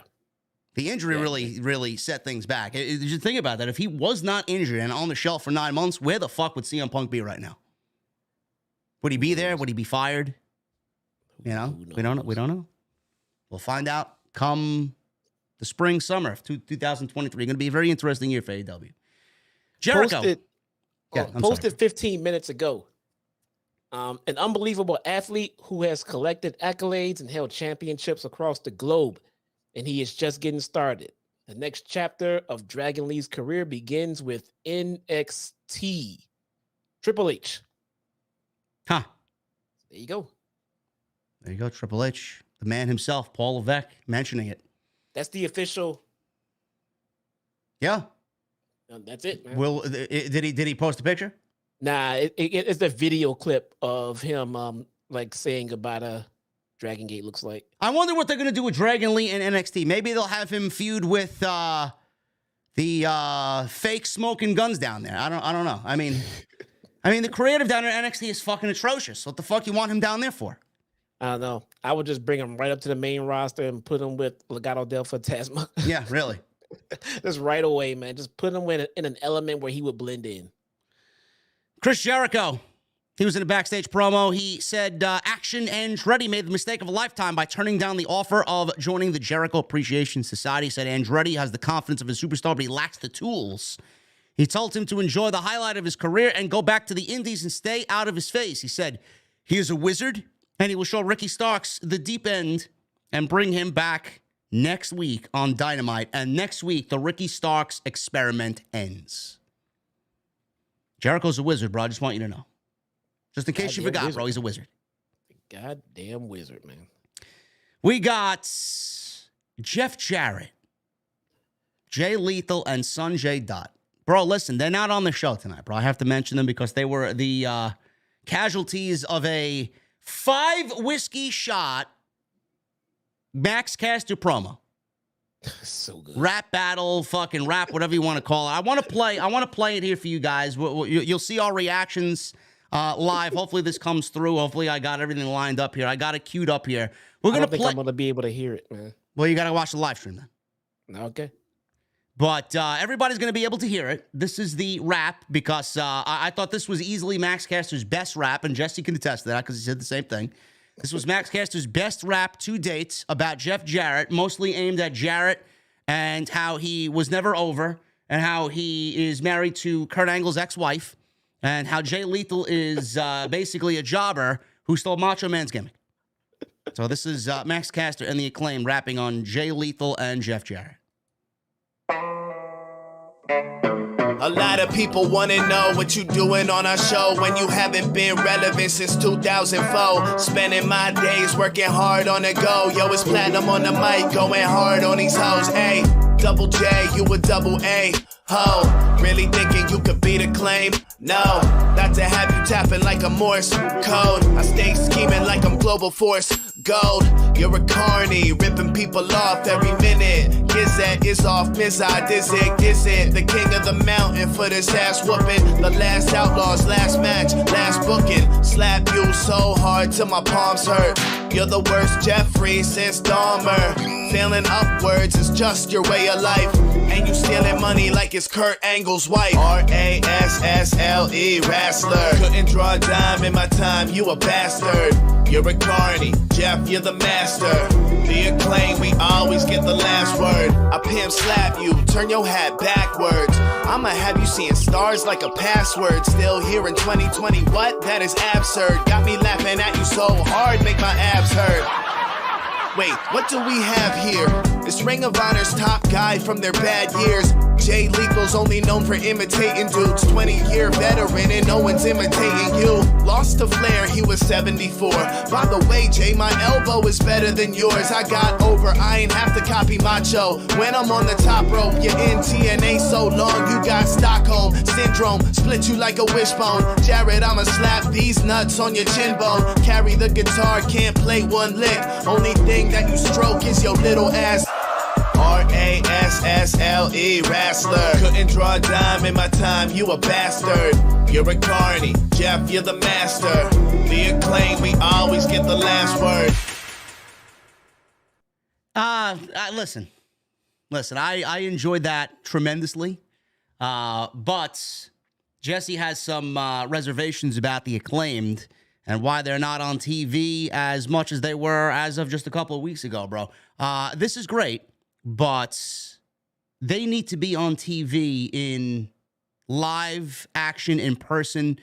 You said something before the show that they are baby faces. They were incredibly over, and now they seemingly have been taken off television, put into this feud with Jeff Jarrett, Jay Lethal. Nobody really understands why. They're better than this. We don't want to see Jeff Jarrett on fucking TV wrestling for the Tag Team Championships. Is this going to do to the Acclaimed that we talked about earlier with Wardlow and the situation with him? Are they trending in the same direction here? Yes, same thing with Wardlow. Same thing with Thunder Rosa. Same thing with Tony Storm. Same thing with anyone who chases to become a champion in AEW. Soon after they become champion, they start to fall off. They start to fall off. The booking slows down. The momentum slows down. The heat starts to go away, and things start to get just kind of stale. And I don't understand why. I just don't get it, man. The Acclaim were white hot and fucking rolling, and they were fucking doing great shit. They became champion. That's what we wanted. Great. What the fuck are they doing now? You know, it seems like they've already lost their hunger for what they do. I mean, they're doing backstage promos, great. They're doing videos, great. That's shit that they normally do. But where are the thirsty tag teams for those titles that they have? How come no one's straight coming at them? I mean, we had FTR. Okay, it was good. We had Swerve and Keith Lee. Okay, that was good. But that feud seemed to only be put there to facilitate the Keith Lee and Swerve storyline. It really had much less to do with the Acclaim. The Acclaim with Daddy Ass and the Ass Boys was the last real feud that they were involved in. That's gone, and now they're just there dealing with Jeff fucking Jarrett, and I don't like it. I just don't like it. They need to build up their tag team division again. They do. I don't know what happened to that tag team division. This happens so often. See, look. MK says I'm reading too much into it. It's happened more often than not. All right, but I'm reading too much into it. Think about it, man. Think about how often AEW has a terrible track record of getting people that are incredibly over, putting them on TV as champion, and then doing nothing with them. Yeah. It's not Jesse reading too much into it. It is a fucking disease. They fall off. Like, look how hot they were going into Grand Slam, winning the championships, and wrestling Swerve and Keith Lee for the championships. It was a hot tag team feud. It was built out of nothing, and they turned it into gold. And now they're wrestling Jeff Jarrett and Jay Lethal. I'm sorry, I can't fucking bring myself to care. No, it just feels like they're just waiting because the Gunn Club, the Ass Boys, they're still hovering around, being showcased, not really doing too much. It just looks like they're gonna come back and circle around and have the whole daddy ass thing go full circle again. It's otherwise, what are they doing? What are they doing? They're in a feud with Jay Lethal and Jeff Jarrett. They are not going to lose to these guys. So why are we spending so much time on this feud? They're not losing to them. The Trios division is the new tag team division, basically. Yeah. That's what it is. Hopefully, the Acclaim can right this ship. Obviously, we're leading into an Acclaimed Ass Boys feud, right? So I don't know where we go from there. I mean, I don't think the Ass Boys are ready for that type of, feud yet for the tag team championships. No. The Acclaim may be tag team champions for a while because I can't see anybody in that company right now that is in contention for those titles to take the titles off of the Acclaimed. No, the only way, and I hate to put this out there in the world, but the only way to bring any kind of major interest right now to the Acclaim in this title run would be to have them drop the titles. I'm talking like a hot shot drop to a hot fucking heel tag team, and then screw the Acclaim over and give them something else to chase for. A House of Black come in and just screw them over, completely dick them over out of their titles, and get fucking heat in the process, and then it'd be nice to see the chase for them to come back. But I don't want to see them lose the title. I want to see them get a good run in. I don't want to. There's too many title changes in this company, man. Too many. Yeah, more than likely it's just a detour feud for them. So I hope this is in and out, and we get on to something a little bit more important with the Acclaimed. Tay Mello and Anna Jay against Ruby Soho and Willow Nightingale. This went about 10 minutes. Jay hit Willow with a pump kick. All four ladies were down. Crowd seemed to enjoy this up until this point. Ref stopped Anna Jay from using a chair. Aubrey Edwards used the chair, or stopped the chair from being used by Anna Jay against Willow. Mello snuck in on the opposite side and threw a chair at Ruby Soho and then kicked it at her. Ruby looked like a complete moron, just holding up the chair for what seemingly looked like 2 seconds or so. You just take the chair and throw it away. Second? I'm glad someone else saw that. I mean, she just stood there with the fucking chair for more. If you're holding the chair for more than a fucking millisecond and you don't know what the fuck is coming next, you're a complete idiot. I'm sorry. And she's just holding it there. And Aubrey Edwards, I mean, Tay fumbled with the fucking chair, kicking out of the ring. I don't know how Aubrey didn't see her fumbling with a fucking foreign object. I mean, this was a mess. Just a mess. So Mello hits Ruby with the chair and then hits Ruby with the Tay KO for the win. And then Mello gave the crowd the middle fingers at the end, and the Jericho Appreciation Society wins the match. Hey, remember when Jamie Hayter and Hikaru Shida had a banger main event. Had a great match. I know. Where were they?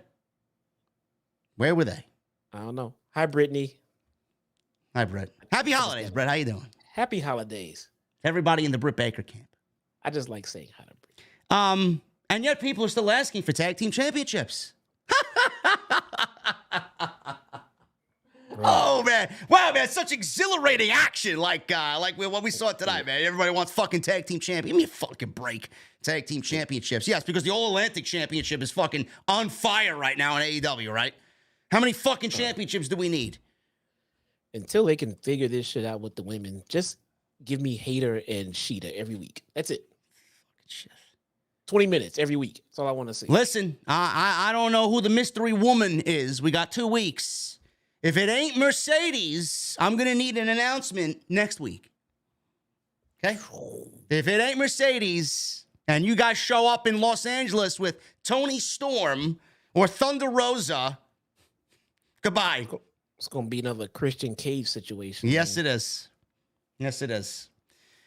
Anyway, Renee interviewed Ricky Starks backstage. He said he's getting revenge on behalf of Action Andretti for the Fireball incident. Starks told Jericho he is a star. He can't control, and he doesn't like that. He says he's not going to end the Starks experiment because there was never an experiment, and next week he will be a masterclass, or it will be a masterclass on how to whip Jericho's ass. He says he has a big mouth and a bad attitude, and he's going to take Jericho down several notches, and that match is booked for Seattle. And we got a glimpse of the new AEW graphics and the color scheme for Dynamite in 2023 as they showed the graphic for Jericho and Ricky Starks. Looks a little Raw versus SmackDown-esque, bro, if you ask me. I guess that's Mike Mansory, bro. I guess that's the influence of him there. Look, bringing a little WWE to AEW. Look, if you like me, you don't like change. I don't like change. So any change that they gave me for the layout of AEW, I probably would have huffed it. So let's give it some time. Listen, I'm telling you right now, me, you, everybody's gonna be like, it looks a little too polished there. Looking a little too pretty. Where's the grittiness of Dynamite? But fans will complain about it. People like me and you will complain about it. The community will complain about it. And then fucking 2 months from now, it's not even gonna be a thing. Fucking forget about it. It's gonna be a non-issue. Main event, Samia Joe, Wardlow, TNT Championship in the main event. Finally, we got the TNT title in the main event on a Dynamite, and I enjoyed this. I did not like the beginning stages of this match. It picked up gradually through the ending of the match. Wardlow came into this with an injured, banged-up knee because of Samia Joe on the lead pipe earlier. Wardlow initially did not make his entrance. Joe got on the mic to trash talk Denver until Wardlow limped to the ring and attacked Joe to start the match. Joe immediately went after the bad leg, which was the right thing to do, and walked into a spine buster and some punches by Wardlow. Joe fought back with a Uranage. Wardlow responded with a lariat, some corner strikes. Joe hit a nasty-looking knee breaker, sent Wardlow to the outside, and the doctors checked on Wardlow during the commercial break. Wardlow smacked away the doctors, and Joe knocked him to the floor again, and he was nearly counted out. Joe continued to pick apart the bad leg of Wardlow, and Wardlow fought off a superplex, hit a senton atomico off the top, could not capitalize on it, though. We got fists being thrown between these two guys. Wardlow hit a snap German, a couple of them, connected with a whisper in the wind, and he did it on a bad leg, so that's Wardlow for you. Wardlow hit a big King Kong lariat. Joe answered with a leg sweep, which looked beautiful. Joe tried for a superplex again. Wardlow slid out, hit a powerbomb, weak-looking powerbomb, but a powerbomb. Wardlow tried for the powerbomb symphony, but he crumbled and the knee gave out.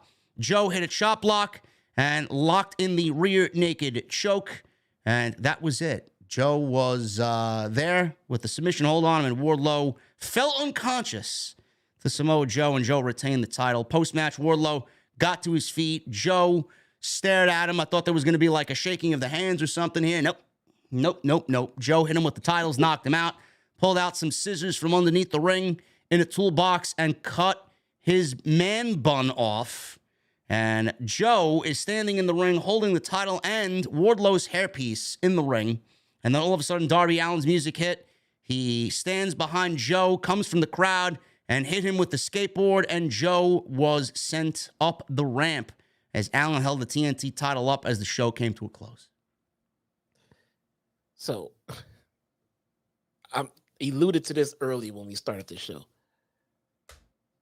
It was extremely cringe watching Wardlow sell that fucking leg in this match.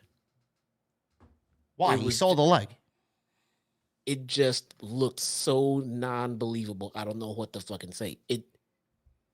Again, maybe it was just me, but I did not believe for a good goddamn second that he was hurt. I mean, I'm not looking for an Academy Award type performance. It just did not look like he would hold the leg, the leg is hurt, whisper in the fucking wind. Then the leg hurts again. It was just so cringe trying to watch him sell that fucking leg injury. He did the whisper in the wind, and then he tried to sell the knee coming down off the whisper in the wind. Like, he stuttered coming down. Like, you shouldn't even be able to fucking climb the top rope to even do the whisper in the wind. Right. When he came down on it, I see the little twing in the leg. Yeah. But the leg was already hurt before that. He was selling it before that. Listen, I mean, I don't have a problem with the way that they handle this thing. I do think that Wardlow is in a rebuilding phase right now, and I think Tony Khan's trying to make up for all the lack of Wardlow and the attention Wardlow has received after that MJF feud. It may be too little, too late. I hope not. We're big fans of Wardlow here. I think Wardlow has the makings of, I know a lot of people compare him to Batista when he was in Evolution. It's not even right to even put him in that discussion because that was a once-in-a-lifetime thing. You're never going to be the next Batista. It's tough to be the next Batista. He's got the opportunity to, with the right booking and creative. It all starts with that. But, yeah, I can't really see. Like, Samoa Joe is doing great work right now. Why would you even contemplate now? Yeah. Revolution may be okay because it's March 5th. But right now, between now and then, I'm not taking the title off Samoa Joe. I'm not putting it on Darby in Seattle for a make good fucking Seattle homecoming. I'm not putting it on Wardlow. Joe is so fucking good right now. It would be a crime to take any title off of him. Agreed. 100% agreed. Joe is where I wish Wardlow was. So, but I'm not gonna break Joe trying to fix Wardlow. So I agree. Leave Joe alone. I mean, Joe needs to drop one of those titles. I would prefer he gets away from ROH and just stick to the AEW side of things with the TNT title. But nonetheless, Joe is doing great things right now. I don't want to see anything change about that. I want to see Wardlow do better. All right, that's all I'm saying about Wardlow. I want to see him do better things because I like Wardlow. I love the run he was on. I love the buildup that got us to the point where we were happy, and now we're all not happy because the booking has fallen off. I don't think anyone would ever dispute that. TK himself, I don't think anyone would ever dispute that his momentum has drastically gone down, and I just want to see it get back up. I want to say MCasp in the chat. He says Jesse's takes are thumbs down tonight. I'm sorry. What did Jesse say that was a thumbs down that you did not agree with? I mean, if you're going to say something like that, you need to elaborate on why. You just can't say someone's takes are a thumbs down and then not give me a fucking reason as to why you think someone's takes are thumbs down. What did Jesse say that was a thumbs down take? I feel like every week one of your fucking fans had to stick up their ass with me. Like, I don't understand it. What was the thumbs down take on Wardlow and Samoa Joe? I mean, why would you disagree with anything that we said? Very bizarre. It is. Everything I say, that's wrong. That's a bad take. Very bizarre. I mean, Jesus Christ, bro. What is wrong with your people, man? I don't know. He's not a VIP. He's not my fucking people. I don't know. He's just some random straggler that walked in here. Nice. Holy shit. Quite often.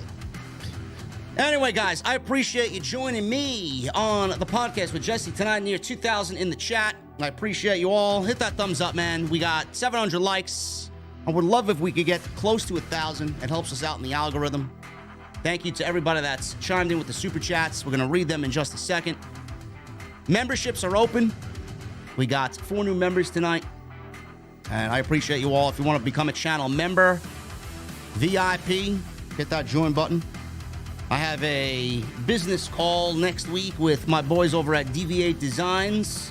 Jade Cargill has now pushed me to get my mother's basement as an extension of the OTS venue. Thank you, Jade.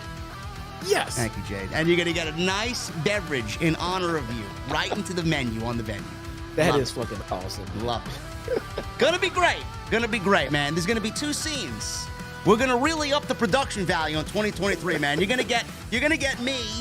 I'm actually gonna get out of my seat during the podcast, man. We're gonna be behind the bar. I'm gonna be serving drinks in the venue. There we go. I'm gonna be fucking standing behind the bar, and then we're gonna be sometimes. You never know where we're gonna be, man. We're gonna be in the regular venue. We're gonna be in your mother's basement. We're gonna be doing the super chats in my mother's basement. It's gonna be great, man. That is fucking great. It's gonna be great. That is fucking great. Can't wait. We just gotta come up with a drink for Jade that really fits the mood. And somewhere there'll be Easter eggs, man. Maybe I'll do the 1 in 40. What was it? What is it? 47 now? What is it? 45? I don't know. I gotta go back to what it was when she got that L. Oh yeah, it was on Halloween. It was 42, I think. What was somebody researches me? What was Jade's record around Halloween when I gave her the 1 in 40 wins? 41-1 maybe. I don't know. Let me know. Significant back-end server architecture changes rolled out. Twitter should feel faster. Oh yeah, says Elon Musk. Twitter kept crashing on me tonight, and Twitter actually logged me out on my PC, and I don't know why. Oh wow! Don't you hate that shit? I hate when I get logged out of an account on a device that I'm always logged in on, because I never remember the fucking password. Yeah. I don't need the password. I'm always logged in. So I get logged out. I'm like, shit, what's the login for that damn? Anyway, guys, we're going to go over the super chats. Let's start at the top here. We have Joseph Taylor with a $5 super chat. JD, Jesse, your top 5 Kenny Omega matches. I think 3 of them is Okada, right? 3 of them is Okada. My favorite one Tag is team match with Adam Page and the Young Bucks. Bryan Danielson. Yeah. My personal favorite Kenny Omega match is the one with Bryan Danielson on. My personal favorite Kenny Omega match is the tag team match with Adam Page, where they defended the titles against the Young Bucks at Revolution. Yeah, that was good one too. One of the best tag team matches of all time. Joseph Tell, thank you for $5, man. Michelle Moran with a $2 super chat. Think Top Flight will join the Blackpool Combat Club. I don't know. It's a possibility. It is a possibility. I don't think that's a good look for them. No. I just think it's veteran versus youngster. Yeah. Tony Brown with a $4.99. What's up, young men? I don't know, Tony Brown. You got to let us know what you thought of Daddy Doom, Tony Brown. You know Tony Brown is a veteran, man? Yes. He's a fucking war hero, bro. Yes, he is. Shout out to Tony Brown. We love Tony Brown. Tony Brown is Dr. Booty Meat in the OTS venue. Big Gulp with a $5 super chat. Hope for more Kip on TV. Love his whole character. Also hope for no new theme next week for Dynamite. The current one is perfect. I think the theme is changing, bro. Probably. I think the theme is changing for sure. I do like the original theme. Yeah. Tyler with a $1.99. Dragon Lee is signed with WWE. Triple H is the man. We knew that already. We knew that Triple H was the man, and Dragon Lee's going to NXT. Fire Marshal Bill with a $99.99 super chat. What y'all smoking on, says Fire Marshal. I see what he did there. I see what you did, Fire Marshal Bill. That's a $100 bomb. Thank you, brother. Hopefully your holidays have been merry. And your new year, bro. Celebrate. Take it easy and celebrate. And thank you for your support, brother. John Cassandro with a new membership. John, what the fuck are you drinking tonight, man? Thank you so much. Stephen Vandelli becomes a new member. I don't know why he's not a member. Vandelli wasn't a member? That's got to be wrong. Vandelli, thank you for your recommitment to the VIP club. Vandelli's going to be in my mother's basement. Vandelli's in the house, man. Nick Williams. Nick motherfucking Williams, and with a $100 super chat. It's good to be back in the venue after a long break. Match 6 of the Trios match was insane. Kenny Omega's a beast, and JD with that entrance in the Mustang. Dynamite is awesome. I'm ready to stream Final Fantasy XIV this Sunday at 3 p.m. Good to have you back, JD, man. I miss streaming, man. Wrestling sucks in December. Yeah. Especially with no WWE pay-per-view and no pay-per-view in December, man. It's been very lame. Very lame. I got a feeling that match 6, tonight's match, is going to be the best match of the series. Just because it seems like they're structuring this whole 7-match series thing, the NBA on NBC music, and the Jordan references. Like, they're big fans of the Bulls' big dynasty run. Yeah. And Jordan's in his phenomenal playoff games. All of Jordan's best games were in Game 6. It's notorious. Like, Game 6 is what Jordan fucking lights you up, and Game 7 is just you all fucked up from what Jordan did to you in Game 6. So I think this is gonna be their best match. It might outshine the next match. Maybe it won't. We'll see. I'm loving what they did. They changed it up quite nicely, made everybody really invested in what they're doing. Gotta love all 6 guys, man. Love them all. Matt Eagle, thank you, Nick Williams, with the 100 bomb, man. As always, Happy New Year, brother. Matt Eagle with a 499. Hoping you and Jesse had a great holiday, JD. Here's for another great year of OTS being #1 in the IWC, man. Thank you so much, brother. Appreciate you, Matt Eagle. Max. I'm sorry, bro. Go ahead. The new exotic mission. Yes. For the pulse rifle catalyst. Yep. I beat it today on legendary by myself. Really now? Solo. You couldn't pay me to do that shit fucking solo on legendary, bro. Solo. It was easy all the way to the end. The end was time consuming. No, thank you. I did it yesterday with 3 guys, man. Luckily, the 2 guys I had were fucking randoms from the app, and we got through it. But I got to go back after the show is over and get the fucking robot because I did things backwards. I got to get the step. Yeah. In the fucking burning room, I got to go fucking scan the robot. I didn't know what to do with the fucking. So you hit the door and you got to find the shit on the wall to hit in the right sequence. Yeah. I didn't know what to fucking do with that, so I missed like a bunch of them. Yeah, I mean, the deep stone credit. I mean, I don't like the puzzle.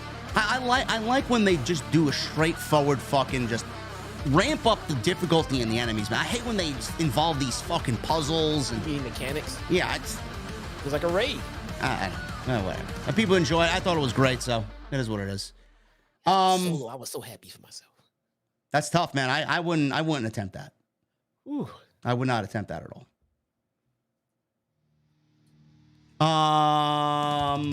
Max Chains. 5 months. What a Dynamite. TK's on fire. I can't wait until the LA show because I will be there. Cheers to you and Jesse. Thank you, Max Chains, for 5 months. What the fuck are you drinking, bro, to celebrate? Not today, Jay, with a $9.99 super chat. I'm going to throw this out there so we know Mercedes will be at Wrestle Kingdom. What if she shows up on the January 11 Dynamite as Saray's partner, and that in turn sets up a Forbidden Door 2? You're talking about Forbidden Door 2 in January when it's more than likely going to take place in June. I mean, it's a possibility, but we don't even know if she's there yet, bro. You wanna know what I would do? What? I would structure my Forbidden Door annual pay-per-view to get a little bit closer and a little bit closer to WrestleMania each year. Yeah. You know what I'm saying? Yeah. Each year. You don't want to overlap, but you want to make sure that the fans can kind of see that you're trying to make this a big annual event. Yeah. Because Forbidden Door, that's something that, I mean, that can mean so much. It could expand from New Japan onto any other entity, man. That's great shit. Christian Camacho with a new membership. Thank you so much, Christian. What the fuck are you drinking tonight, man? William with a $5 super chat. Any word on Kota Ibushi? I read that he had a fallout with New Japan and that he had a shoulder injury. Do you think he could be all elite in 2023 when healthy? Sure. Absolutely. There was a new news update on Will Ospreay and his contract. Apparently he's got till 2024, I believe, with New Japan. So he's not going anywhere. He is amazing, is Will Ospreay. Tommy Brannigan. Say again? He's going with his friends, bro. Yes. He's gone. Tommy Brannigan with a $10 super chat. Awesome show, JD and Jesse tonight. Loving my new JD Rilla shirt I got today. OTS for life and Happy New Year's, JD and Jesse. Thank you, Tommy. I appreciate you, brother. Glad you got that, and the quality is excellent on the Lucharilla's shirts. I got mine. Love it. The guys over at Lucharilla's were fantastic. Christian Camacho with a $4.99. Do you think the United Empire could get involved with the match in match 7? Kenny and Ospreay for the IWGP title happens next Wednesday at Wrestle Kingdom. Listen, man, anything's a possibility. Anything's a possibility. I think all bets are off coming match 7. We don't know what's going to happen now. The only thing that was predictable about this series was that it's going to go to 7. Yep. That we knew, especially when they started announcing the stipulations ahead of time. So now I know we're getting 7. Now that we're getting our 7, it's no longer predictable. Either one of these teams can win in any fashion. So let's see. Not today, Jay with the $4.99. Look, I don't know who Dragon Lee is, but I'm excited to get to know who he is as a professional wrestler. I'm looking forward to seeing him in WWE. Listen, bro, that's one of the best things I love about pro wrestling. Finding somebody who's great, not knowing who they are, and watching them grow and being with them on that journey. But the one thing that pisses me off is everybody is like, oh, Dragon Lee. I mean, where the fuck were you when you wrestled for AEW? I mean, what's with the fake excitement? Give me a break. Let's be happy for the guy, but like tone it down, bro. I mean, the fakeness really shows. Joseph Taylor with a $2 super chat. Dragon Lee versus AJ Styles. Yes. You could put anybody in there with AJ Styles. Russell Wagner with 14 months. JD, I'm glad I stumbled across this hilarious madman screaming and swearing money. Money well spent. Have a happy new year. Russell, thank you so much, brother. I appreciate you, man. Thank you for 14 months. Stephen Vandelli with $200 super chat. Thank you again, brother. As always, happy holidays to our boy. Stephen Vandelli won't mind seeing Daddy Doom in some dark matches. I don't think anybody's going to mind seeing Daddy Doom, bro. I want to see Daddy Doom in the dark. What? I want to see Daddy Doom in the light. My wife's still here? Hold on. Tyler with a $1.99. Do you see FTR going back to WWE? I could see it, but I don't think they go back. FTR? Yeah. I think they will. I think they'll finish their contracts out, and leave amicably, and the door will be open for them to come back again. But I think they'll go back. Yeah. Reki Wizard with a $14.99 super chat. What are your thoughts on the Edge Undertaker feud from 2008? I thought it was great. And what was your favorite match in the feud? Hell in a Cell. And did I hate the end of their Hell in a Cell match? I didn't hate it. It's just very typical Undertaker. Edge is great, though. I can't hate on anything Edge does. Theme Parks and Things with Johnny, 2 months. Much love to both of you guys and the chat. Thank you, Johnny. I appreciate that, man. What are you drinking for 2 months? Jalbril Mohammed with a $4.99. The tattooed guy looks like he was bailed out of Arkham Asylum by Swerve. Yes. Absolutely. Clint Bond with a $9.99. Miro happily signed the multi-year extension earlier this year. I suspect what's going on is also what's went on with Andrade and Malachi. They were the ones that were tampered with by Triple H. Maybe. I don't know. Haven't heard anything about that. I know Keith Lee and Swerve were probably tampered with, but Miro, it's a possibility. Maybe he's playing hardball because he wants to go back now. Yeah. It's possible. Yeah, what were we going to say, bro? That's it. It's possible. Not today, Jay, with $4.99. Women's Tag Team Championship should not be in professional wrestling. I'm not saying that they shouldn't be. I'm saying that we don't need them currently because there's not enough tag teams. Legit. Golden Boy, $5 super chat. I know you said Mercedes for the mystery partner, which would be amazing. But would you guys be okay with it being Statlander? I would like that. Statlander's not due back in January, bro. That's the problem. Yeah. They need Statlander back so bad. Yeah. Look, just because, there's free agents out there, obviously. But Statlander's homegrown. Yeah. And she's over, and she's really good, and she can be easily injected to the top of the card. So we need her back. Golden Boy, thank you so much for the 5. Jake Carpenter with 5 months. Happy New Year, JD and Jesse. Keep kicking ass in 2023. Here's to an amazing year. Cheers. Thank you, Jake. What are you drinking, brother? Basic with a $4.99. I know that the Elite are favorites in the OTS venue, but no matter what narrative is being pushed, they are the reason why Punk went off in the media scrum. I mean, I'm tired of talking about it. I could see the side of the Elite. I could see the side of Punk. I could see why Tony Khan allowed it to happen. I mean, everybody's to blame. Did not look good for anybody, including AEW. But if they work it out, it'll be water under the bridge very quickly, man. NC07 with $4.99. My brother Otis Driftwood and I rock with JD, Jesse, and the OTS Nation. Thank you, NC. I appreciate you, bro. The Script Keeper with a $5 super chat. Hey, JD, if Tony gets Sasha, do you think the women's division will get better? I hope so. Well, after Jamie Hayter and Sheeta, it's already been better. Yeah. It can't get worse. Isaiah Hoffman with 5 months. JD, through all my money struggles, I've stayed a member. OTS for life, and I'm buying my PlayStation 5 next week. And Jesse, your takes are good. Also, I'll take a Coke. Thank you, Isaiah. And enjoy that PlayStation 5, man. Everybody deserves one. Gracias, man. I appreciate it. Kratos just told me, man. I didn't know I had to shoot those damn yellow drones with the post wire. I know. I have to dedicate a whole day to that. 50 of them I got to do. And Tyler with a $1.99 super chat by Tyler. Who do you want to see as your Rumble surprises? I don't really have anybody on the top of my list because I think WWE's bolstered their roster to a point where it could be a great Royal Rumble. But I think he wasted all his surprises in the lead up. Yeah. He brought a lot of people back in the last 6 months. If I was to name anybody, I'd love to see Matt Cardona. I think you get a big reaction.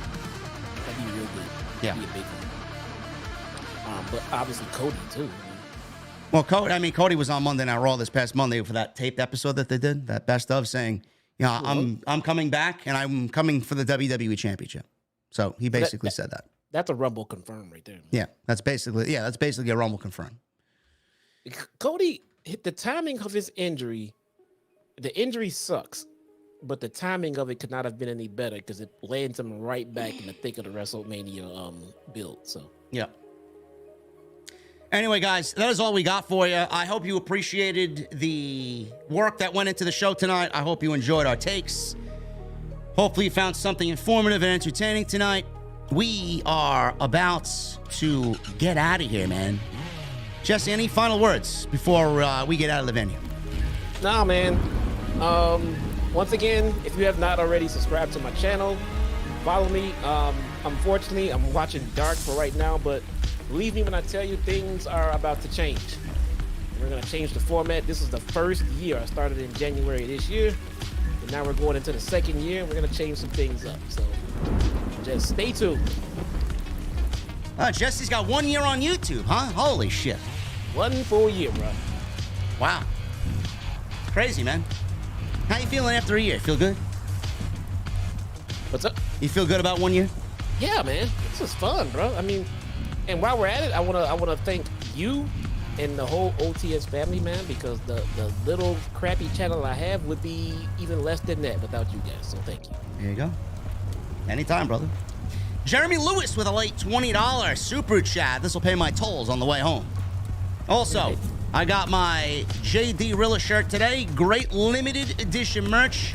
I think the Elite needs to lose by fuck finish and let Kenny get back to singles competition. I agree with you, Jeremy Lewis. I think Kenny Omega in the singles division is the best use of Kenny Omega, and the Bucks in the tag team division. I think they did everything they could for the trios, and this is proving it. I think that's the right way to look at it. Yeah, I think this was the goal. To the same way they did this for the tag titles in the beginning of the company, now they just want to get the trios titles completely over. And they're doing that right now. Yeah. Anyway, guys, I will be back with you tomorrow. Some extra tomorrow. We'll go over more on the Dragon Lee story. I got news on Cody. I got news on Sasha. Tons of stories coming tomorrow, so look forward to that. Follow me on social media at JDfromNY206, and the next time you see me live will be on Friday, man. Big time SmackDown. Make sure you guys hit that subscribe button, turn on the bell for notification, and please hit that thumbs up, man. I need a couple of things from you before I get out of here, man. Number one, I need those ace emojis in the chat. Those rock-on emojis would be nice, too. The Mustang emojis would be fantastic. And I need that music on max. Guys, I will see you all tomorrow for Extra and Friday live for John Cena on SmackDown Friday night. I'll see you guys later.